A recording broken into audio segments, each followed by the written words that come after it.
Good morning, everybody. Apologies. I usually like to start these things on time. Today, before we begin, I would like to. Sounds got it. It's good. It's our usual thing. We're good. Yep. We're on the Anishinaabe Algonquin territory. The Anishinaabe people have lived here on this territory for millennia. Their culture and presence are nurtured and continue to be nurtured on this land. The City of Ottawa honors the people of the Anishinaabe Nation. The city honors the First Nations, the Métis people, and their valuable past and present contributions. Today, we do have regrets from Councillor Gower and Councillor Kitts. And before we begin today's meeting, seeing that, I'm looking around the table if there's any objection. I have nobody on the right of me, by the way, today. I don't know what is going on here, but you're all virtual, so thank you for joining. I'm looking at today's vice chair being Vice Chair Troster. Looking around the table, any objections to that? Thank you, Vice Chair. Thank you for filling that role today. At this moment, I'll get Melinda to do the roll call, please. Councillor Bradley. Here. Councillor DeRoche. Here. Councillor Devine. Here. Councillor Dudas. I'm here. Councillor Gower. Councillor Johnson. Here. Councillor Lowe. Here. Councillor Luloff. Bonjour. Councillor Troster. Here. Vice Chair Kitts and Chair Tierney. Present. Thank you very much. Chair. Most appreciated. So at this point, I'll go through the agenda clearing component of the agenda. So we have notices of information previously distributed, declarations of interest, seeing that there's none, confirmation of the minutes, PWIC minutes 18, Thursday, the March 27th, 2025. Is this item carried? Confirm. We have items 4.1 and 4.2. 4.2 we're going to hold, which is the evening and weekends parking rate. 4.1 is simply the 2024 Parking Services Annual Report. We have no speakers on that item. Is that item carried? Great, thank you. And so as mentioned, we'll go back to 4.2 later on in the agenda. Item 5, we have a councillor speed reduction on Armstrong Road and River Road Lineback. There is no speakers, no presentation. We do have a small amendment. I'll ask Councillor DeRoche at this point to read in the amendment. Yeah, thank you, Chair. I move that be it resolved that the report recommendation be amended to replace 60 km per hour with 70 km per hour. Thank you. Great. Thank you, Councillor DeRoche. Does anyone see this item to be held on the agenda? Seeing none on the board either. Carried. Is that item carried? Thank you. We have no in-camera items, and that's as far as we'll go within the agenda for now because we do have other items. Melinda, that would be correct. And I'm looking at Rob. Yep, they're waving at me, so I think we're good. So at this point, we do have a presentation by staff. We'll go through the usual process. Staff will get them to come forward in regards to item 4.2, evening and weekend parking rate review. So I'll get our amazing staff, Scott Caldwell, Quentin Levesque, and Brian Babs to come forward. There's a slideshow. We'll go through the presentation, and then we'll immediately, before we do that, maybe I'll get Vice Chair Troster in our wonderful blue blazer to read in the motion that will be in front of us today. As amending replacement motion, essentially. It's a motion to go forward today for discussion debate as we have the delegations. Vice Chair Troster. Thank you, Chair. Whereas the city recognizes the value that restaurants and entertainment venues generate for our city and the important role they play in creating jobs for our residents, and whereas the city has historically not enforced paid parking in commercial areas on Sundays or after 5:30 p.m., and whereas the staff report recommends substantial changes to paid parking practices citywide, which may require some time for residents, business owners, and their staff to adjust to. Therefore, it be resolved that the adjusting on-street hours of operations section of the rate setting guidelines as included in document 3 to the evening and weekends parking rate review report be amended as follows. The extent of paid parking in the evening, weekdays and weekends, where warranted, will be 7:30 p.m. instead of 9 p.m. Weekend, daytime, and evening parking, where warranted, will be limited to Saturday instead of both Saturday and Sunday. Be it further resolved that parking services report back to the Public Works and Infrastructure Committee in Q2 2027 on the effectiveness of the measures implemented as part of this report and with proposed changes they believe may be required when they report back. Thank you, Chair. Great. Thank you, Vice Chair. So at this point, we'll go to the presentation, then delegations, and then questions to staff. Quentin, the floor is yours. Okay, thank you, Chair, and good morning, Chair and members of the committee. This morning, I'm joined by Scott Caldwell, Manager of Parking Services, as well as Brian Babs, who's responsible for a studies program within Parking Services. We're here this morning to share the outcomes from staff's evening and weekend parking rate review. And with that, I'll turn it over to Scott and Brian to start the presentation. Thank you, Quentin, and good morning, Chair and members of the committee. Next slide, please. So the need for this review is something that was identified when staff were in the process of updating the municipal parking management strategy in 2018 and 2019. At that time, it was noted that the days and hours of on-street paid parking were entirely legacy-based, rooted in decades-old policy decisions. As a result, there was a lack of clear justification and rationale related to the timing of on-street paid parking. In turn, there are missed opportunities to create consistency in the approach from area to area and also to better manage parking to fulfill the objectives of the municipal parking management strategy to ensure available short-term parking in support of businesses, institutions, and tourism. The process to undertake this review was too significant to complete as part of the municipal parking management strategy refresh, so it was identified and committed to as a follow-on item.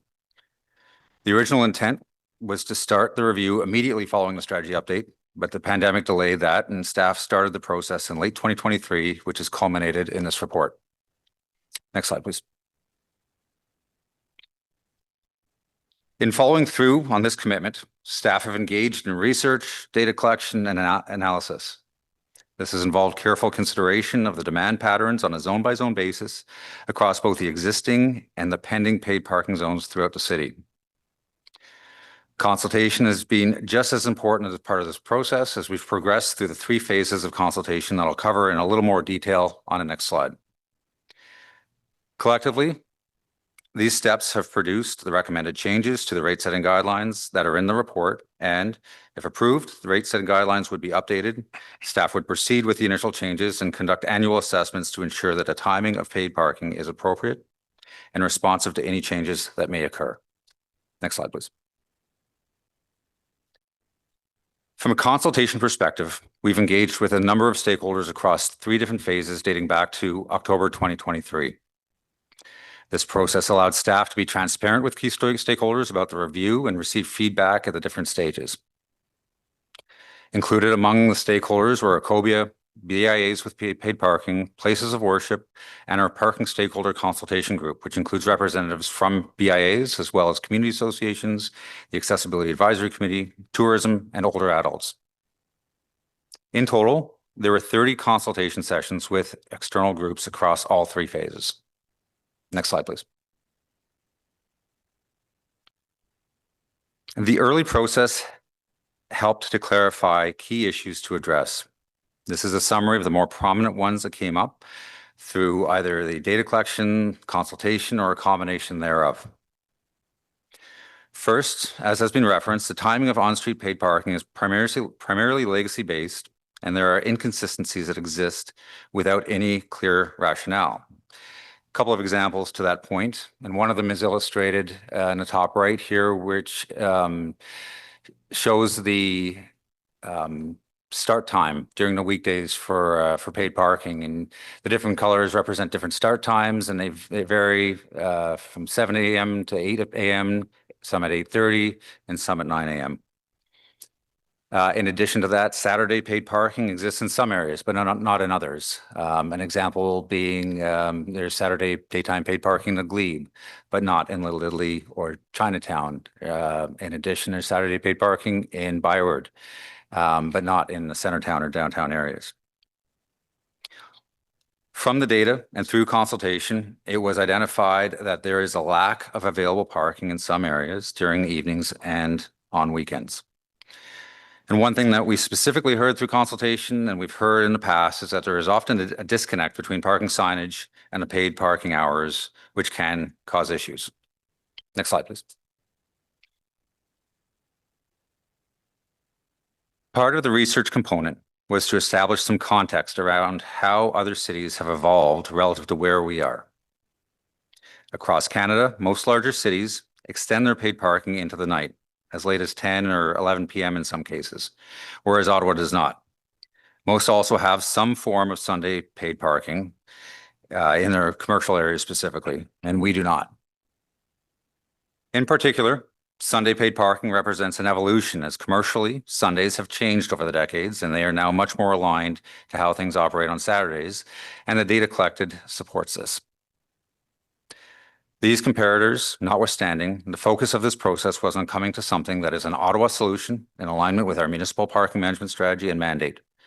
This is consistent with the approach taken in developing the demand-based pricing model, which was implemented starting in 2024. Next slide, please.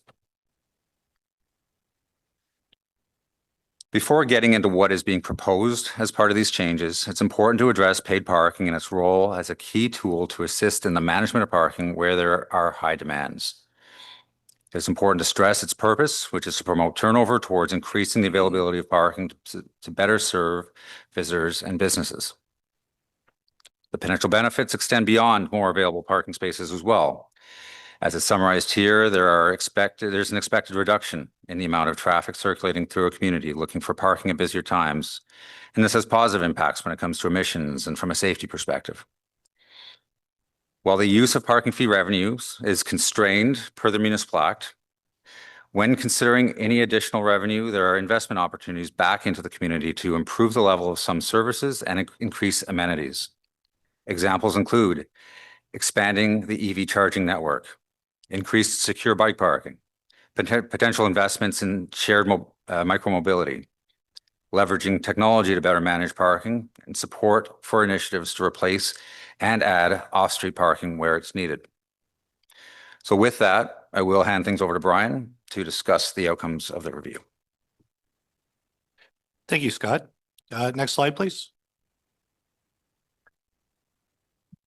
So to stay aligned with the rate setting guidelines and support simplicity and transparency, we're proposing clear, easy to communicate parameters applied consistently across all rate zones, such as a single rate for each zone and thresholds to either expand or remove paid parking if demand is either too high or too low, such as if peak demand is 80% or higher, extend paid parking hours into the evening and on weekends.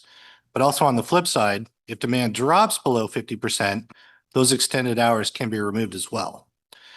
Now, with that said, any changes to evening or weekend hours would only be made once a year and only if 2 consecutive data collections, one in the spring and one in the fall, both meet the required thresholds. Next slide. Now, we're proposing to harmonize paid parking hours during weekdays and weekends. First, I'll address weekdays since there will be limited daytime changes. So we're harmonizing the weekday paid parking start time to 8:30 in all zones, except for a few streets that have peak hour traffic restrictions. Now, if the data supports peak demands of 80% or higher over 2 consecutive collections, we're proposing to extend parking hours into the evening until 9 p.m. Next slide. Now I'll address the weekends where some additional changes take place. So the first change we're proposing is to transition from a Saturday only to a weekend parking. Now, Saturday and Sunday parking trends are very similar and interchangeable. Therefore, this allows us to avoid multiple rate scenarios. Next, we're proposing to harmonize daytime hours at 10 a.m. to align with paid parking hours of when businesses are open and operating. Finally, we're proposing to extend parking into the evening to 9 p.m., but only in high demand areas that meet peak demand thresholds of 80% or higher and already have weekend evening or weekday evening parking. Next slide. Now, this table shows the current paid parking hours for each rate zone, along with the proposed changes based on peak demand thresholds. Now, 8 out of the 20 existing rate zones will not see any changes to the paid parking hours. 3 zones, Vanier, War Museum, and Rideau, currently have Saturday paid parking, but 2 consecutive data collections showed peak demands below 50%. So as a result, Saturday paid parking will be removed in these areas. Now, 8 zones reach peak demand levels of 80% or higher.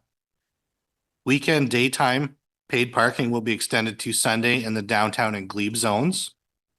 Weekday evening parking will be extended in the Glebe South zone, and paid parking will be extended to evenings 7 days a week in Little Italy South, Byward, and surrounding rate zones. Next slide, please. Now, starting September 1st, we're introducing 5 new paid zones in Kitchissippi. These zones were established through the Kitchissippi Paid Parking Study. However, the proposed hours were to be determined based on the evening and weekend rate review.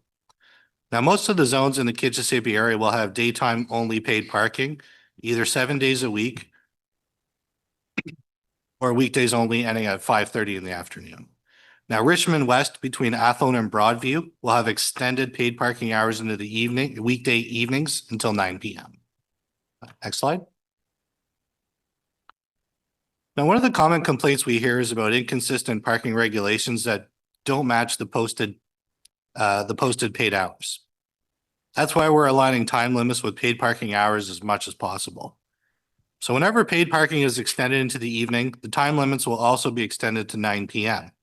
This ensures that signage aligns with paid hours and reduces confusion about when payment is required. Now, in areas with 2-hour time limits, someone arriving at 7 p.m. can pay to park until 9 p.m., after which regular overnight parking resumes as usual. Now, this approach brings consistency and clarity to the curb, especially in busy areas where confusing parking regulations are often a challenge. Next slide. Now let's look at what we expect these changes will achieve. We'll increase availability of short-term parking at busier times. So we're prioritizing turnover in high demand areas so that short-term spaces are available when people need them the most, especially near busy shops, services, and restaurants. A data-driven implementation based on parking demand to create clear and consistent criteria across all areas. So we're using area-specific data to set parking hours and rates that reflect the needs of each area. This creates a clear and consistent criteria across all zones while still allowing flexibility when demand evolves. It's also going to create a responsive approach to changes in demand. So as new businesses open, transit routes evolve, or neighborhoods change, our parking system will adapt, keeping parking effective and relevant. More consistency between signage and paid hours. Better alignment between posted time limits and paid parking hours means less confusion for drivers and better parking experience overall. They'll also have additional capacity for investment in sustainable transportation. So additional parking revenues will be reinvested into road and sidewalk maintenance, transit services, including park and ride, bike parking, and EV charging programs to promote sustainable mobility. Now I'd like to pass it back to Scott, who will discuss the communications plan. Thank you, Brian. Next slide, please.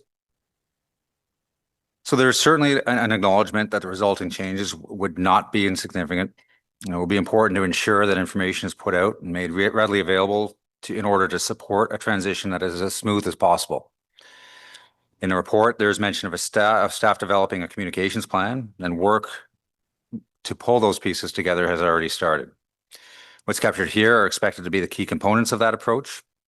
If approved, staff would begin implementing the plan early in the summer with the development of materials, which will be relayed through social media, Ottawa.ca, and through the BIAs and ward councillors. We would also explore how to best convey the information at the street level through either signage or with timing information on the individual machines. Next slide, please. So if approved, staff would work in short order to complete the necessary steps related to changing the rate setting guidelines and arranging for the operational changes relating to signage and machine programming. As discussed on a previous slide, just as important will be to finalize and start implementation on the communications plan, which will be a continuing effort through to when the changes are put in place. Those changes will start in early September and would be phased. It would be a phased implementation, which will take a few weeks to complete. Going forward, staff would regularly collect data and will assess all zones on an annual basis to identify and make changes as are warranted, which could include extending or scaling back days and hours of paid parking, depending on the circumstances on a zone by zone basis. Staff will also leverage the Parking Services Annual Report to report on the changes and outcomes through the sharing of the data collected. Next slide. That, I thank you for your time and as appropriate, happy to answer any questions. Great, thank you. I'm sure there's going to be questions for you at the end. Again, we'll go directly to delegations as per usual, and then we'll come back to answer some questions. I wanted to thank you, and I know you communicate very well with all council colleagues. It looks like you communicated with a great list of 6 people, 30 consultations, and you've done what we directed you as city council to go out and do. So I want to thank you in advance, but we do have some great, and we are listening, and we always are. That's why I've had the opportunity to go out and speak to 10 different verticals or different types of businesses and consult heavily with the councillors affected the most. But we do have a lot of those delegations because I kind of asked them on the radio to come out and speak. So I guess they're here. So we've had a request to swap one out, and I've gone to the committee. They're fine with having a Cobia actually move ahead first with Daryl Cox. And Mr. Bechta, you'll be moving down to 8th. I informed you that this morning. Great. Wonderful. Thank you for that. Great. Mr. Cox, you're no stranger to this place, and you have 5 minutes. The floor is yours, sir. Thank you very much, Chair, and good morning, members of committee. My name is Daryl Cox, and I am Chair of the Ottawa Coalition of BIAs and also the Executive Director of the Glebe Business Improvement Area.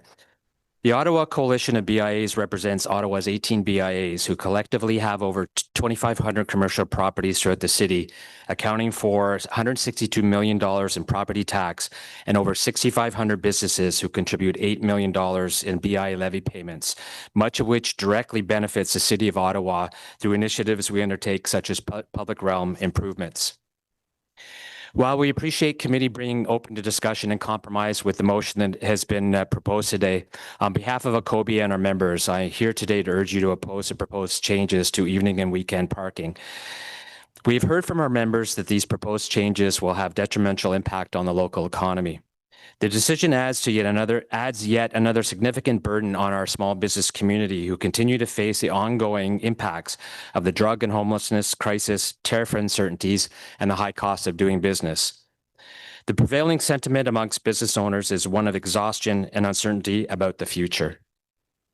Our small and medium-sized businesses rely heavily on evening and weekend foot traffic, and removing free parking during these peak times will create an undue deterrent to local shopping.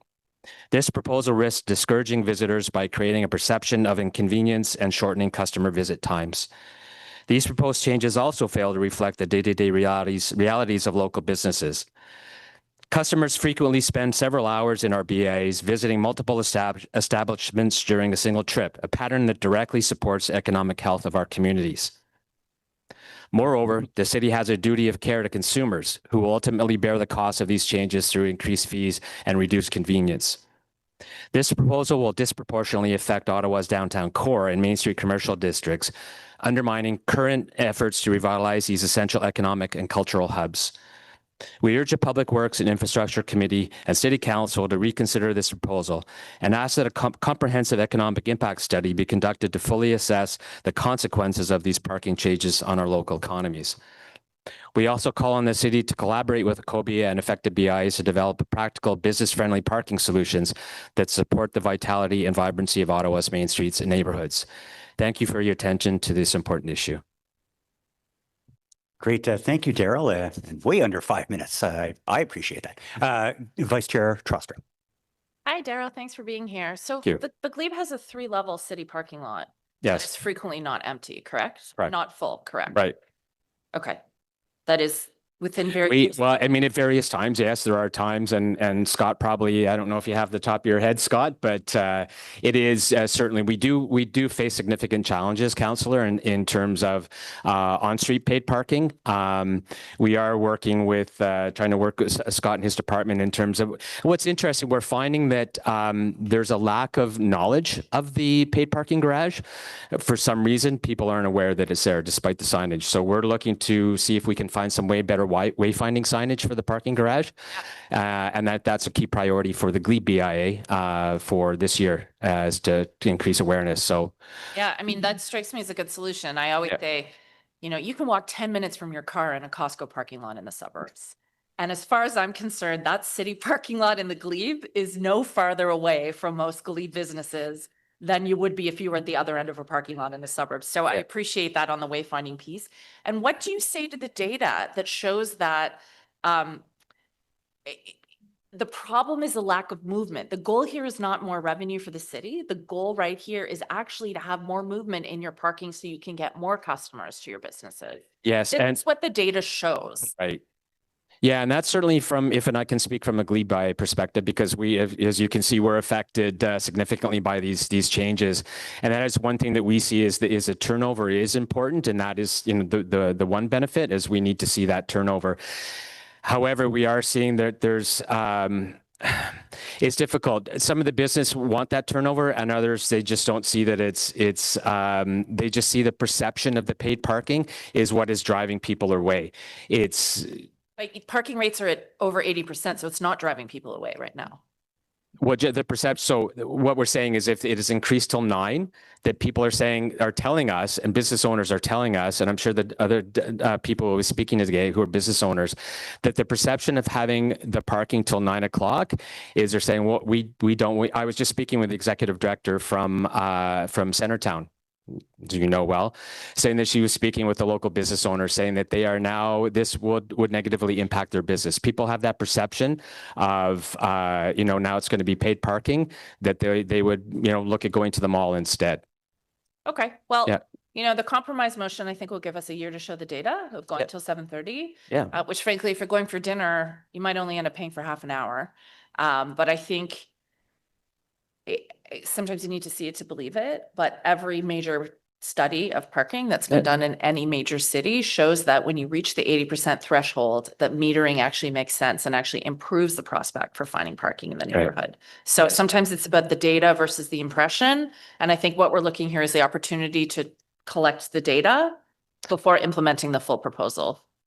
And I really appreciate that as well. We're seeing that in the BI with the Bank Street feasibility study in terms of looking at what's the perception of parking versus the reality that the business owners feel as well. So We need to deal in data, not just perception. 100%. So I agree that if this is, if we can implement this, look at what the data says after a certain amount of time, then I think that's probably a great approach. Thank you very much. Thank you. We have a couple more questions for you, Daryl. Councillor Devine. Thank you, Chair. Hello, sir. Thank you for your delegation. So I appreciate your perspective that your concern here is the impact that it might have on your customers. Those customers that have that free parking access now might have to pay and so forth, and that could deter them. In the same vein, if, as Councillor Troster was saying, if the concern here is turnover, as the representative of the BIA, do you not have the same concern for potential customers that might want to frequent these stores, but feel deterred and choose to go shop otherwise because parking is taken up for so long? Don't you have the same concern for that potential economy? Yes. And could you see this as an opportunity of perhaps targeting and bringing in those new customers? Sorry, what's the last point, Councillor? And if your concern is not only for customers that you already have that will now have to pay for parking and you may lose customers there, if in the same vein, if you are potentially losing customers who can't park because there's no turnover, and you said that you do see that as a concern, could you see these changes as a way of getting those customers into your stores? yeah, I believe so. Yeah. I mean, there's always a concern. I say the perception of the paid parking. Yeah, yes. But if we can encourage the turnover, I think that's an important aspect of this. And in speaking with our board at the Glebe yes, we do see the advantage of having that turnover. Thank you. And I do think that paid parking, at least one of the underpinnings of it, is to encourage turnover. And if this passes, I truly do hope that it supports your businesses. The other question I wanted to ask, if your businesses are concerned about the impact that this might have on these economic activities, during the staff presentation, you may have seen the slide that Ottawa is one of the only cities that does not have evening parking or weekend parking in those cities where their economic commercial areas have that evening parking. Right. Did you consult with your counterpart BIAs in other cities that have evening parking, that have weekend paid parking, to see if that has had a negative impact on what I presume to be their thriving business areas? No, we have not. Okay. And then the last question. the concern you have about providing access for parking to your customers, is it fair to assume that the concern that you have also extends to your employees, to not your employees, but employees of these businesses, that they have access to parking? Yeah, that's a frequent concern that we hear, Counselor, is just that, if we're looking at in some areas, and once again, if I can go back to the glebe, just because I know it so well, we have a variety. We have 1 hour, 2 hour, 3 hour parking throughout the glebe. And I know that that's something that we're working with Councilor Menard to harmonize, but it's difficult given the process that, basically my understanding is the residents need to approve any of those changes on the street. So it's quite challenging, but we are working with Councilor Menard on that. That would make a huge difference, I believe, in many. One of the things we haven't talked about as well is extending the time frame as well. From 2 hours to 3 hours would make a huge difference as well in many of the BIAs. So that's something that could be considered, and if there's an opportunity to change that, I think that would be very helpful. But to your question, yes, employee parking is a significant issue. There's many that are paying a significant amount for employees to park in parking garages, in city lots, and if you're a small business owner, that's a significant hit on your bottom line. Otherwise, you're having your employees are running out, you got their alarms on their Apple Watches or whatever, and just running out every 3 hours or 2 hours to have to find a new parking spot. And once again, I speak on from the glebe, it's challenging to find parking in the glebe during the day. I can appreciate that. And I can appreciate that as in representing businesses, obviously you have a concern that you want paying customers to have access to parking, whether it's paid or not, so they can come in and spend money. And of course, you have a concern to make sure that your employees can access your businesses, but they're obviously not spending money there. Just so you know, one question I'm going to be bringing to staff is I think what could be best for all businesses is that you have as much turnover for customer parking. And I believe that paid parking can generate that turnover. But that if, for example, if we have an underused 3-story parking garage in the glebe area, that perhaps that is your designated parking area for employees.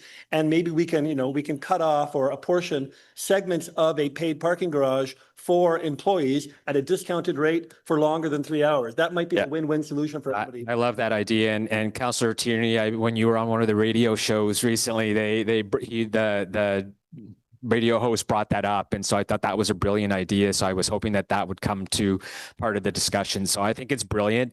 And to Councillor Troster's point, we do have the availability in that lot in the glebe, and I'm sure there might be others or city-owned lots throughout the city, even if there could be some sort of compromise made with, with the private sector parking lots.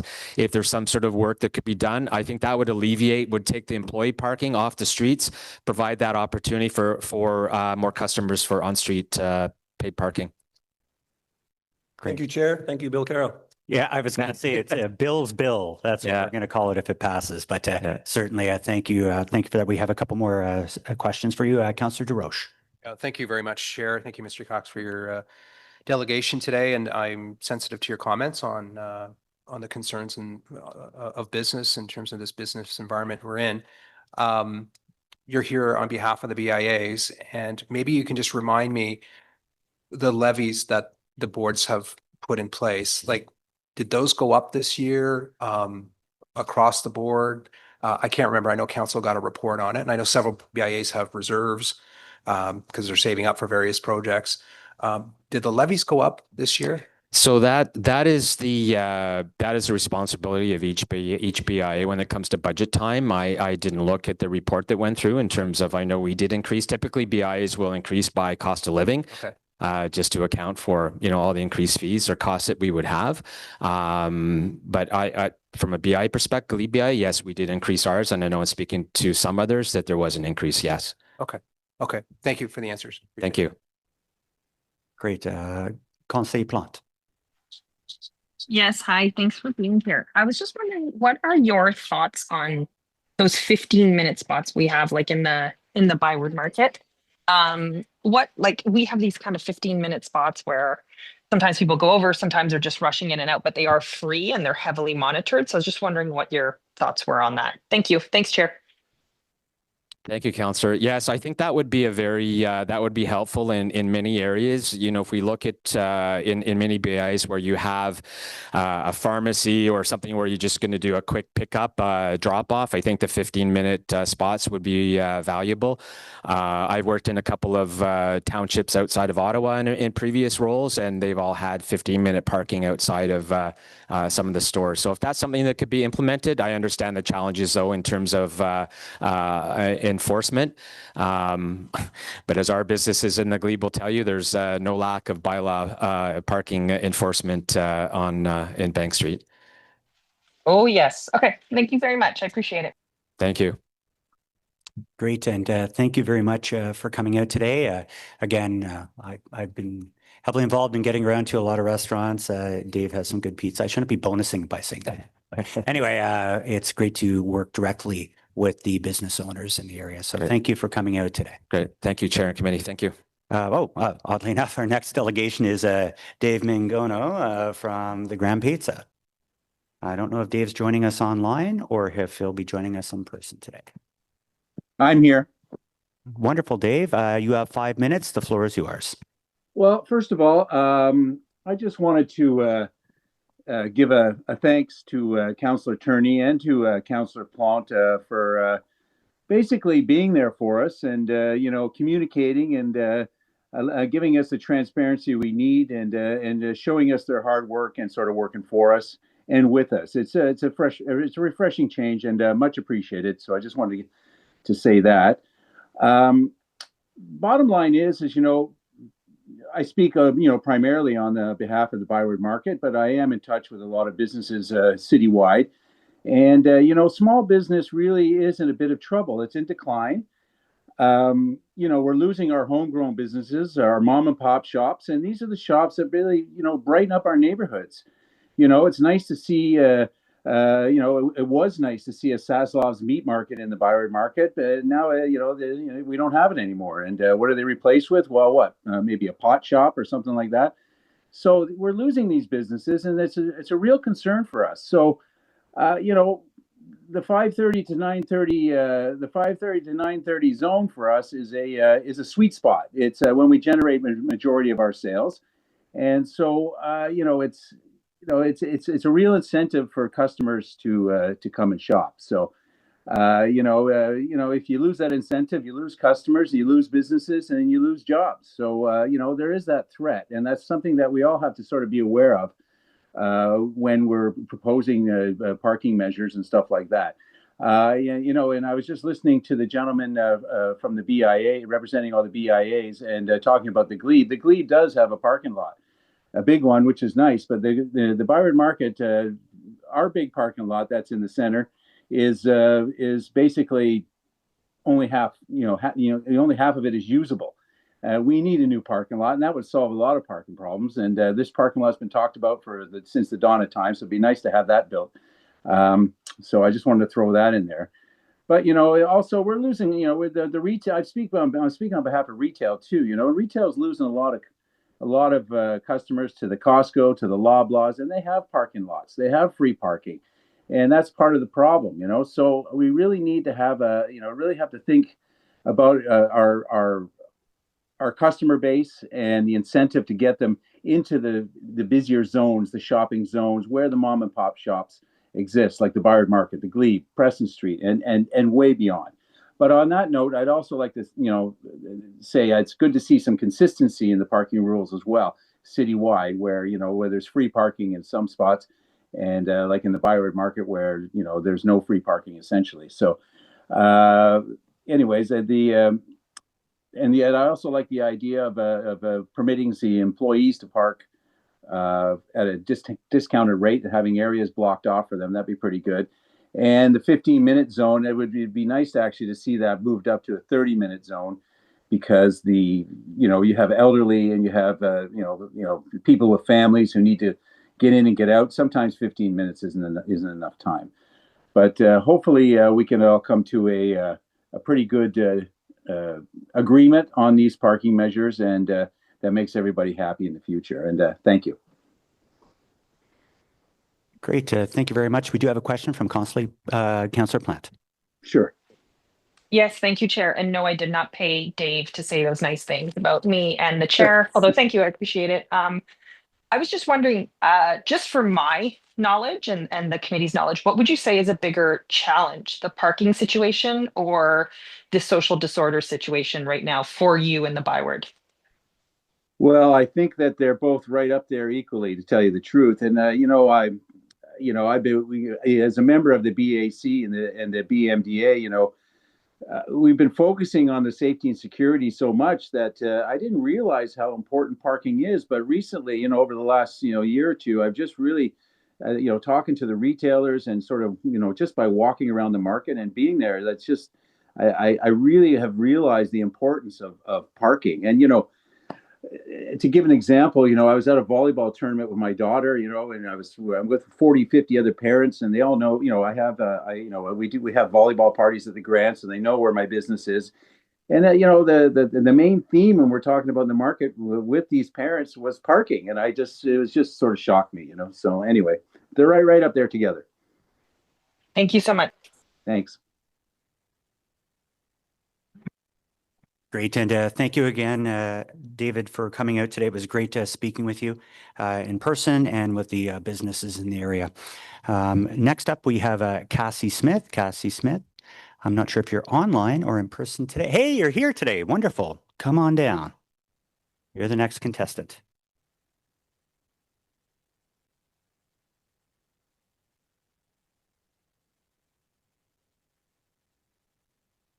Great. We'll just get you to turn your microphone on, and you're no stranger to this place. You have 5 minutes. The floor is yours.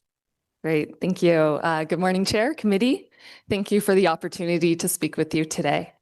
My name is Cassie Smith, and I am here today on behalf of Enviro Center to express our support for the evening and weekend parking rate review. Our mission is to scope, design, deliver, and scale practical solutions to dramatically reduce climate emissions in our communities. Reducing transportation emissions, which account for more than 40% of community GHGs, is critical to achieving Ottawa's climate change master plan and ensuring a better future. I think the presentation has already explained that paid parking can reduce emissions. Directly, it reduces emissions from drivers searching for free or underpriced parking. In a famous study, Donald Shoup, a preeminent economist and parking researcher, found that in one 15-block area over 1 year, cruising for parking led to more than 1 million unnecessary kilometers driven, equivalent to 730 tons of CO2 emissions. Paid parking makes it easier for drivers to find a spot when and where they need it, leading to less driving. And the revenue generated from paid parking is used to support sustainable transportation, from park and rides to secure bike lockers, making it easier for people to choose these modes. Revenue also supports BIA initiatives that could help to make the most of sustainable transportation. Also, indirectly, paid parking begins to more accurately reflect the trade-offs that must be considered in decision-making about our public spaces. Street parking has never been free to provide for cities or communities. And with increasing pressures to act on emission reduction, climate resiliency, and housing, using prime public space for free car parking no longer makes sense. These public spaces could also be used to provide other modes of transportation, wider sidewalks, bike lanes, dedicated bus lanes. Could increase healthy, biodiverse green spaces and trees that address the urban heat island effect, stormwater, and flooding. It could provide amenities that would make living in and visiting these locations more comfortable, enjoyable, and safe. Benches, shade, entertainment and activations, art, play structures, public bathrooms. And it can support small local businesses, patios, food trucks, pop-up shops, and markets. If these spaces are going to be used for car parking, it is understandable why users would be expected to pay. Privately owned parking operators understand the cost of providing parking, and they do not subsidize it. Just blocks away from the sites indicated in the report, private parking lots are already charging evening and weekend parking rates, far above what today's report proposes. At the Rideau Center, parking for 3 hours at any time, at any day, will cost you $14. At Lansdowne, $12 on weekends, $12 on weekdays, $15 on weekends, and more for some events. Another indirect way that paid parking reduces emissions is by starting to level the playing field with other forms of transportation. Ottawa, like all cities across North America, spent decades building for cars and subsidizing automobile costs, including free street parking. Change is going to be necessary for the city to see the shift outlined in the official plan of more than half of trips made by sustainable modes. Right now, we may assume that people choose to drive because they prefer driving, but it could simply be a rational decision about what costs them the most time and money based on these decades of decisions that have made car travel a fast and inexpensive per trip option. When a cost is applied for parking, some of these calculations may begin to change. For example, if my husband and I wanted to go out for dinner in the Byward Market, it would cost us $16 to take the O train or $2 to take our car, based on the CAA calculator for the cost of fuel, maintenance, and depreciation. But it would also feel like taking our car was free. Let me emphasize, transit, a public service that contributes significantly towards emission reduction, provides mobility for people of all ages, abilities, and incomes, is able to bring in a large number of potential customers, is not fare-free on weekends or Sundays. I think today's report demonstrates that staff have done their homework, they have analyzed, consulted over many years, and are suggesting incremental changes that will be monitored and regularly evaluated. They find in comparable Canadian cities that parking in the evening and on Sundays is not free. This issue has been studied and evidence is clear. Charging for parking is good economic, social, and environmental policy. We understand that some businesses are nervous about the change and encourage them to consider that this is an opportunity. There are going to be more customers coming to businesses by transit, bike, and walking, and these are customers that are not driving to Costco. There are lots of ways that you can lend your support to support these modes of transportation too, and consider how you can meet the needs of these customers. Thank you to staff for the report and recommendations, and committee members, I encourage you to vote in support. Thank you. Wonderful. Thank you for that. First, I'll go to committee members as per usual. Vice Chair Troster. Hi, Cassie. Thanks for Hello. being here. I always appreciate your advocacy. So I think we're having a conversation here about perception versus data. And I know that you studied this, so I'm very interested to hear from you. It sounds counterintuitive that metering parking for longer would actually make parking more available. What does the data say about that? Yeah, there's an 800-page book called The High Cost of Free Parking, written by Donald Shoup. It has been restudied in many settings, analyzed over time, and everywhere they find that instituting paid parking, it makes it better for customers, it makes it better for businesses, it makes it better for neighborhoods, it's better for everyone. This really is a great solution, and the data on that is incredibly clear. Thank you. I appreciate that. I hope you'll indulge me. I also read the book Paid Paradise, which was fantastic. And just this quote here where it says, basically free street parking. He said the quote is free street parking is a disaster. He says, how much downtown traffic is created by looking for parking? About a third. That's a lot of driving. Consider data from Westwood Village, a commercial neighborhood in Los Angeles. It took drivers 3 minutes to find parking, but multiply that by the hundreds of people coming and going, it added up to 35 hours of cruising for parking every hour. So it says this single neighborhood with 15 blocks of 470 underpriced parking meters was generating 3,600 extra miles of driving every single day. He says properly priced curb parking, on the other hand, and it becomes possible to find a space where you want it. When San Francisco started charging more for curb parking on its busiest streets a few years ago, parking citations actually went down, maybe because it was easier to park, or maybe because people thought they were getting something worth paying for. So anyway, I appreciate that. I think this compromise will give us an opportunity to really show the data that the sky will not fall and that it may actually make parking easier to obtain. And I really appreciate you bringing the environmental argument, because it's true. Cruising for parking is a significant source of emissions. Thank you. Great. Thank you for that. Committee member Devon. Thank you, Chair. Thank you, Cassie, for your delegation. Thank you for also bringing Donald Shoup into the room. I'm sure, and Scott, smile, because Like any expert on parking, Scott will recognize Donald Shoup, another great book that the Urban Book Club has brought to the forefront. I just want to I appreciate that Councillor Troster is drilling in on the fact that what we want to do here is, ask whether we're concerned about myth or concerned about facts and data. And it sounds like what you're saying here is that, as Donald Shoup demonstrated, paid parking will lead to greater turnover, which can be to the benefit of businesses. And so all we're really debating here is the high cost of free parking on any city, including the city of Ottawa. If all of our commercial parking lots are understandably charging for parking because it comes at a cost and they need to recoup those costs, then it's not within our mandate as a city to provide free parking, especially when that free parking may come to the cost of business activity. So I'd love it if the city can focus on reducing its GHG emissions, which is a pretty darn key core principle of ours, as well as supporting our local businesses by putting in place this more paid parking. So thank you for that presentation. Thank you. Great. Councillor Plant. Yes, hi, thank you, Chair. Thank you, Cassie. As a fellow Shoupnista, I encourage everyone, if you are on Facebook, they have a great Facebook page for the Shoupnistas cult, as I like to call us. And it has parking from all over the world, data from all over the world. It's really interesting.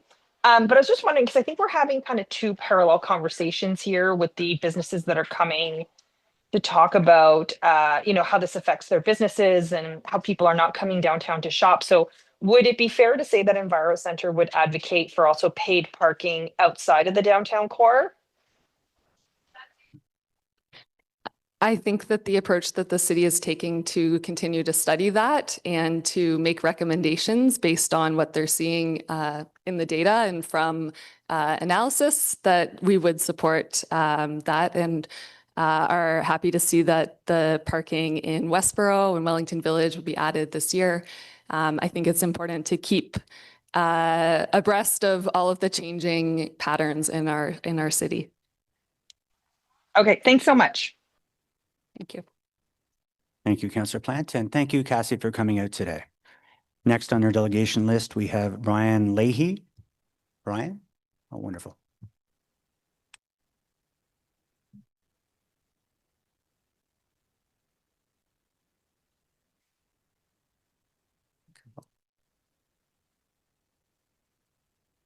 No, you just hit the button right there, Mr. Leahy, and you're no stranger to this place or to the city, so you have 5 minutes. You're good? Great, the floor is yours. Good morning, Mr. Chair, committee members. Our company owns commercial real estate in the Byward market, and my comments today are directed at the big picture in the Byward market. That's a specific area of, it's our interest, not just as a landowner or property owner, but I love the Byward market. I want to see it thrive. Parking revenue is important, but maintaining high property values and therefore collecting massive tax revenue is more important to the city's budget. High property values are a reflection of above average commercial rents, and those rents are derived from ongoing, very successful business operations. It's in everyone's interest, therefore, to ensure that commercial success in the market, and one way to make that happen is consult and listen to the business owners on a regular basis.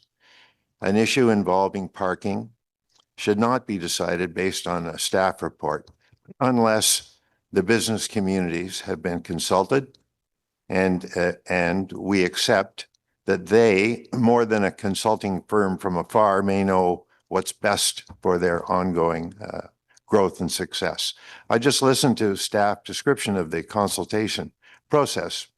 I think that was with the BIA, which is no longer in existence, but something may be wrong with that process, because the news of this increase hit our business owners. It seemed to like a bolt out of the blue, and so this is the reason I'm here speaking for them. Parking is the number one issue in the market. 2/3 of the clientele drive to and park in the market to shop and to dine. Most of the restaurant employees drive to work. This is most important in the winter, and the winter is when the market needs their help. Market thrives in the summer. In the winter, it's a real struggle. Bicycles aren't an option in the winter. The complete economic implications of this should be fully understood before we act. The business owners that have contacted us oppose the extension of paid parking into the evening.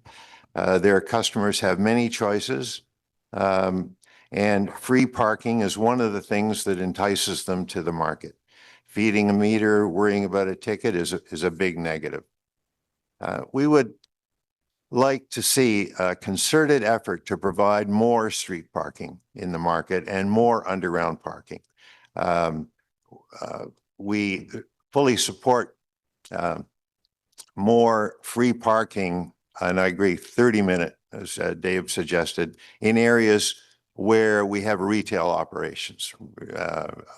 Not as important to restaurants, a little bit for their takeout business, but retailers have to have convenient parking. No one is going to run in to pick up a dress that's ready if they have to look for park in a parking garage that's hundreds of meters away. The BMDA is just beginning to work with the business community in many of these issues, but it's in its early stages. I'm not aware of any consultation that they have had on this issue of parking. We'd like to see the newly created BMDA work with business owners and become the governing authority for all aspects of the market. It's a little bit discouraging to see another department in the city being given priority and having such what I think, a large impact on the market. Parking revenue is important, but we should be doing everything that we can to support and grow one of the nation's most significant historic market areas. I think that's more important. We ask that you pause on this extension until we've examined all the economic consequences. Thank you. Great. Thank you, Mr. Leahy. And I think you've touched on a couple of things. We'll have questions to staff later. You've kind of highlighted, I think what I'm hearing is when it comes to the Byward Market District, I think there's confusion, and we'll confirm some of this later on, because as you heard during the presentation, many of them were consulted. I find it odd that you guys didn't even know about it. And I think that's a problem. And that's why I went out and actually spoke directly to the businesses with council colleagues to hear it on the ground. So I want to thank you for highlighting that. I think it's very important. I see no questions for you today, sir. Thank you for coming out. Next up, we have Todd Brown. Todd, oh, great. You're here in person today. Thank you.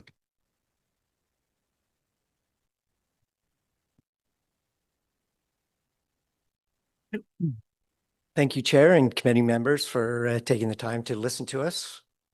My name is Todd Brown. I represent 28 restaurants that operate in the Byward Market, Elgin Street, and Westboro areas. Those include Pure Kitchen Group, El Camino Group, 18 Group, Ottawa Venues, and Clock Tower Group. We're in a really tough time in the economy for restaurants. Consumers are not willing to pay more money. In the past couple of years, inflation has caused us to increase our prices.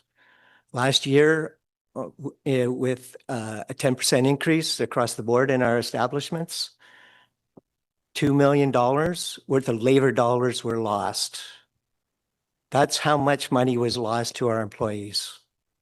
I believe this, what you're proposing, the 2 hours, can potentially cost $16 per person who wants to eat out. The average person spends $50 in a 2-hour and 15-minute time period.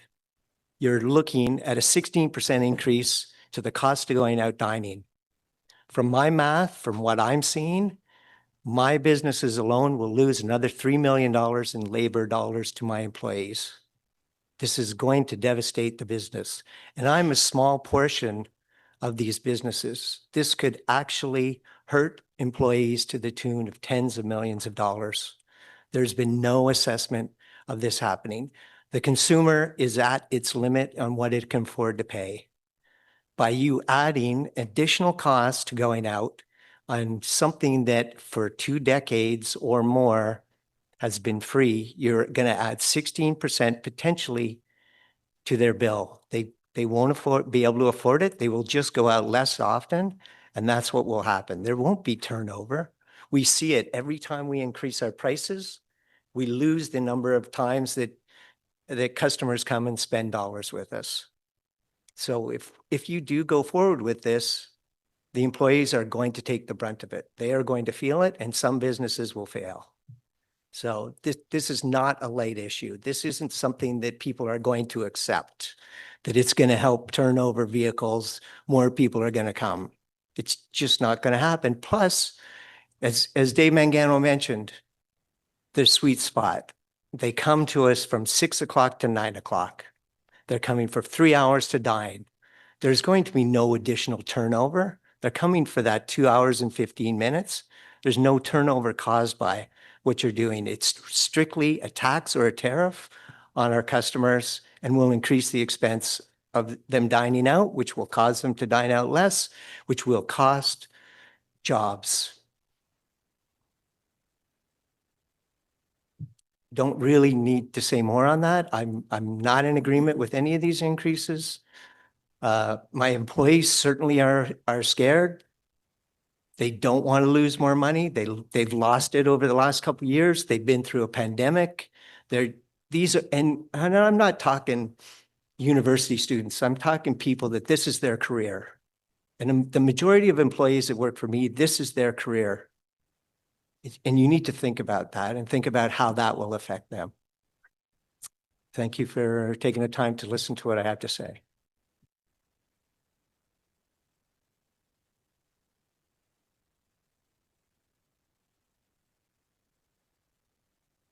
All right, thank you, Chair. Thank you, sir, for coming in and delegating. And I definitely do appreciate hearing the concerns from the business community. And I think that there's, good reason that the business community, which, as you say, has faced numerous challenges over the past years, that there's apprehension over any change. And I don't begrudge that at all. Of course, at the same time, if I believe you said that you own or represent 20 restaurants? I'm a partner in all those restaurants. That's correct. Congratulations. That's amazing. I have to assume then that you have counterparts, business colleagues in other cities. And I'll ask again, because in the staff presentation, they made reference to the fact that Ottawa is the minority, within the minority of cities that have weekday parking up until 9 p.m., 10 p.m. in some cities, weekend parking up until evenings. And those cities have the same kind of business districts that we have and are, I presume, they're still having turnover, they're still thriving. And so do you have any kind of conversations with your counterparts in other cities that have the kind of parking that we are contemplating putting in place to see whether or not they are better off, worse off than we are in this kind of state? Sure, I'll comment to that. You can't compare Ottawa to Montreal and Toronto. Both Montreal and Toronto have arenas in those areas that charge parking. They have 200 to 300 events a year, driving 50,000 people into that area. They have high density. They have amazing public transportation. So there's no way you can compare Ottawa to that. You can maybe compare it to Edmonton, maybe compare it to Hamilton. You cannot compare Ottawa to Montreal and Toronto. Yeah, I can appreciate that.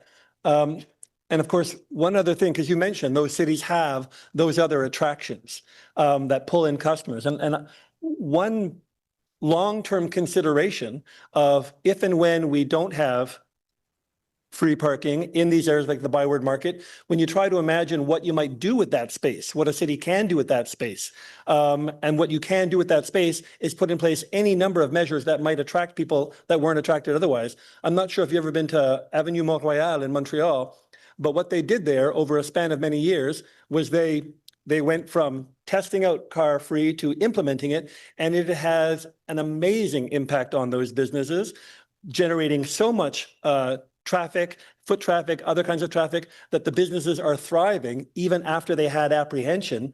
But not only that, by freeing up that space, they put in so many new public amenities in that public realm that it just draws in new kinds of customers. So there was a little test of that in the Byward Market this winter. Yeah.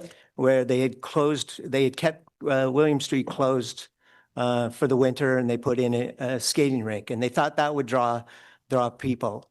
And it did the opposite. It made it tougher for the businesses to do business. Everybody's sales went down. And the minute they reopened the street, people came down, it was thriving again, there was life again in the area. So, Yeah, and who is behind that? it takes a lot more than just thinking you can close a street and you're going to draw people. I appreciate that. And who is behind that initiative? The Byward Market District Authority. Right. And one thing that I understand a concern about that kind of project, anytime you do any kind of pilot project, if it might not be, you know, perhaps well thought out, but at the same time, you have to give these changes time to breathe. Also, so I kind of liken Byward Market to Granville Island in Vancouver, Yes. you know, an isolated area geographically set off from the rest of the city. And Granville Island has always and continues to thrive. And on Granville Island, where I lived for many years, there is paid parking up until 9 p.m. And many of the city's high-end restaurants are down there. And I believe they're doing well, even with that paid parking. Well, again, look at the density of Vancouver. It's enormous. We do not have that density. And there aren't even plans in the work to get that density. From talking to builders at this point, builders aren't even looking at new projects. What's in the ground in the downtown core and high rises is what we're going to get. No builders right now are looking at more density. So thinking that we're going to become a high density city, it's decades away. All right. Thank you, sir. Councillor Plant. Yes, hi. Thank you, Todd, for being here. And I know you literally walk the walk. You walk everywhere. You may live in the best neighborhood in the city. I won't say where, but and in the best ward in the city. My question though is, and I just want to make a quick correction to the comments that Councillor Devine was saying to support Todd's point, is that Mont-Royal, Granville Island are great. They're wonderful. They're lovely. St. Lawrence Market, it's all lovely. They do not have 3 injection sites, 800 shelter beds, 2 safe supply pharmacies, 3 soup kitchens, 2-day programs, et cetera, et cetera, et cetera. That composition of social services is the highest in Canada in one 500-meter stretch. And so when we talk about the challenges of the Byward Market, this is part and parcel of all that. The parking is seen as a layering on top of all of these challenges. Now, Todd, I don't want to speak on your behalf, but I'm assuming you would sort of agree that that's what one of the things that differentiates the Byward from all of these other areas. And so my question for you is, do you have the number? Councillor Plant, I'm not sure if you can hear me. Yeah, I can hear you. Sorry. There's a bit of exercise in what you're putting there. If I could ask you to put the question to the delegation, please. Oh yeah, I was doing that. Okay, sorry. Do most people who come to your restaurants, whether they be on Elgin, whether they be in the Byward, are they coming just to like by foot? Are they coming by car? Are they coming by bike? Do you have that information? Well, the information that I have seen, which was a downtown reader study, is that over 70% of people that come to the Byward Market to spend money come by car. As you pointed out, live in Sandy Hill. I walk everywhere. I believe in biking, but nobody uses the bike lanes. I would love to see everyone biking to Elgin Street, to Westboro, to the Byward Market, but I walk by them every day and they're empty. And the more we build, the emptier they are. So it's disheartening to see. I would love to see it happen, but we are a city that uses cars. Our customers want to drive. I was shocked when this came up because I reached out to our employees to get an idea of how many of them drive to work, bike to work, or take public transport. Over 90% of them drive. That means on a Friday or Saturday night, there's over 1,000 parking spots being taken up by my employees in the Byward Market, Elgin, and Westboro. So parking is needed. And this increase in costs is going to also tax my employees that suffer more than any other employee through this pandemic. This is really, you really have to look at the economic impact you're going to have on them. Great. And I don't see the counselor online. Video is off. Great. Thank you for coming out today, Todd. I appreciate that. Thank you. Next up, we have Chris Pierre.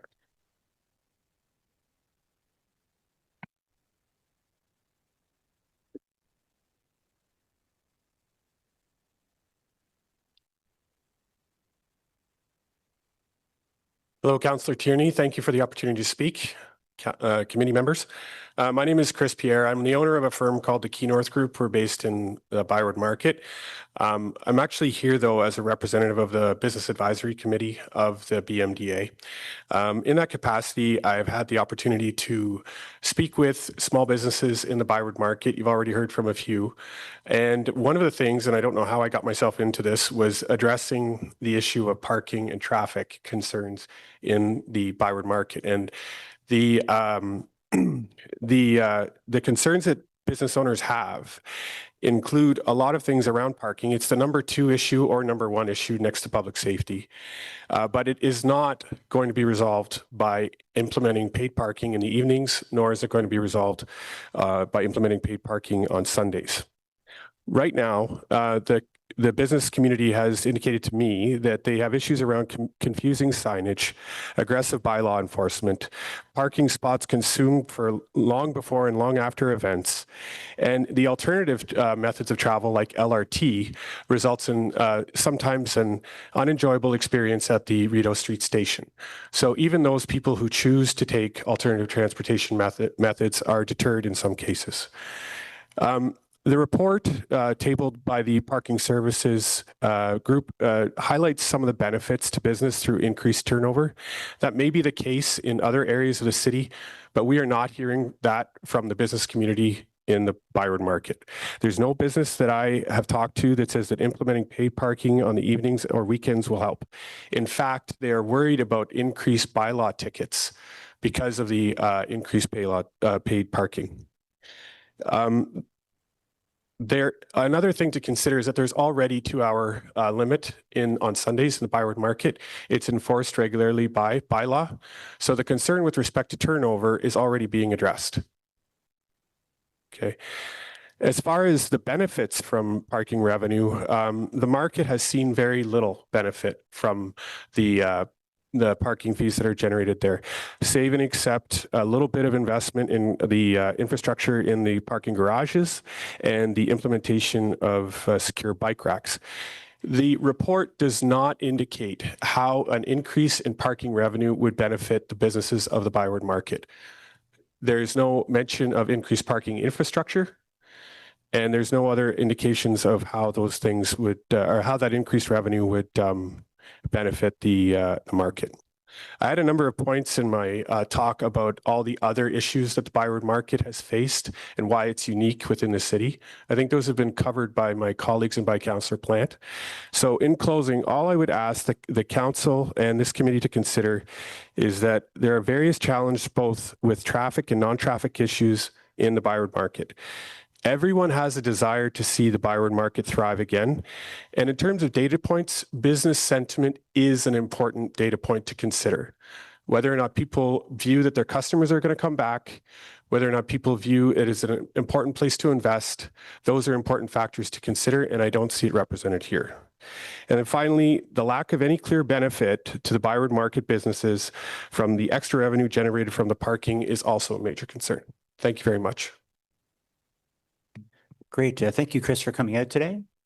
I made a couple of notes of what you mentioned here today, and I'll have questions for staff for that, but no further questions. So we'll cut you free today. Thank you for coming out.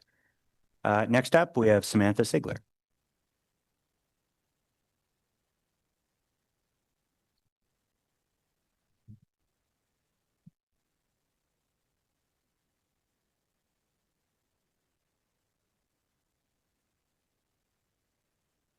Good morning, Samantha. Oh, you just hit it one more time and it'll come back on the red light. Perfect. Great, So you have thank you. 5 minutes. The floor is yours. Thank you very much. Thank you, Councillor Tierney, for your work. Thank you to the committee. I also am a member of the Business Advisory Committee to the Byward Market District Authority, and Chris and I volunteer together, and I also work with the properties group. So I have the benefit of seeing this from both sides, both from the sides of to give you some context, we manage close to 20 commercial properties in the market, and we have close to 30 commercial tenants in my employment. And I also see it in my volunteer role as a member of the BAC.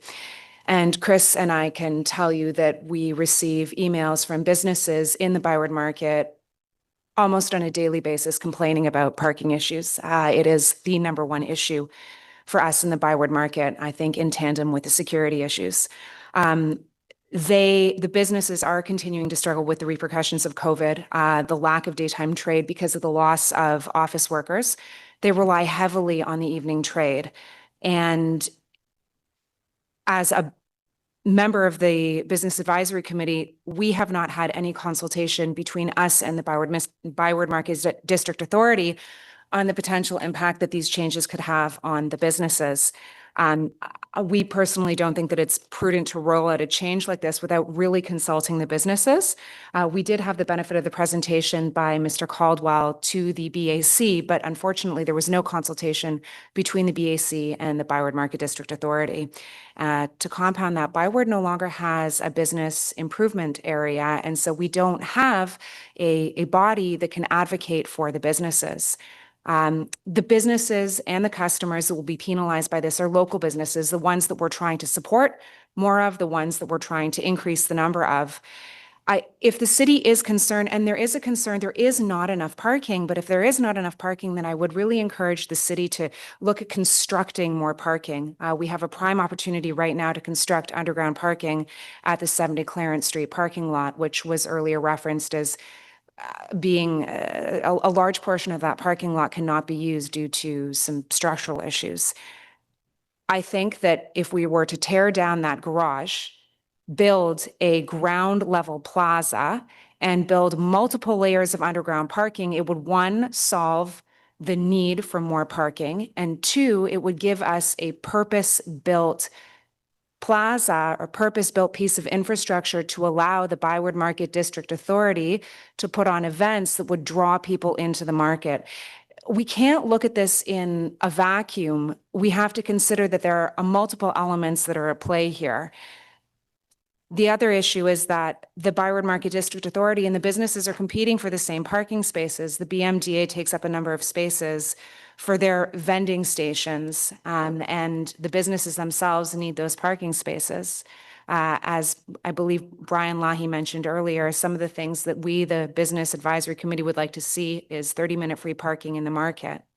And another thing that I think that the committee should consider is that if you're going to increase the hours of paid parking, you might push more parking into the residential neighborhoods that are behind the Byward Market, Hintonburg, Willington West, and you're going to see more cars parking there because they're going to be looking for free parking.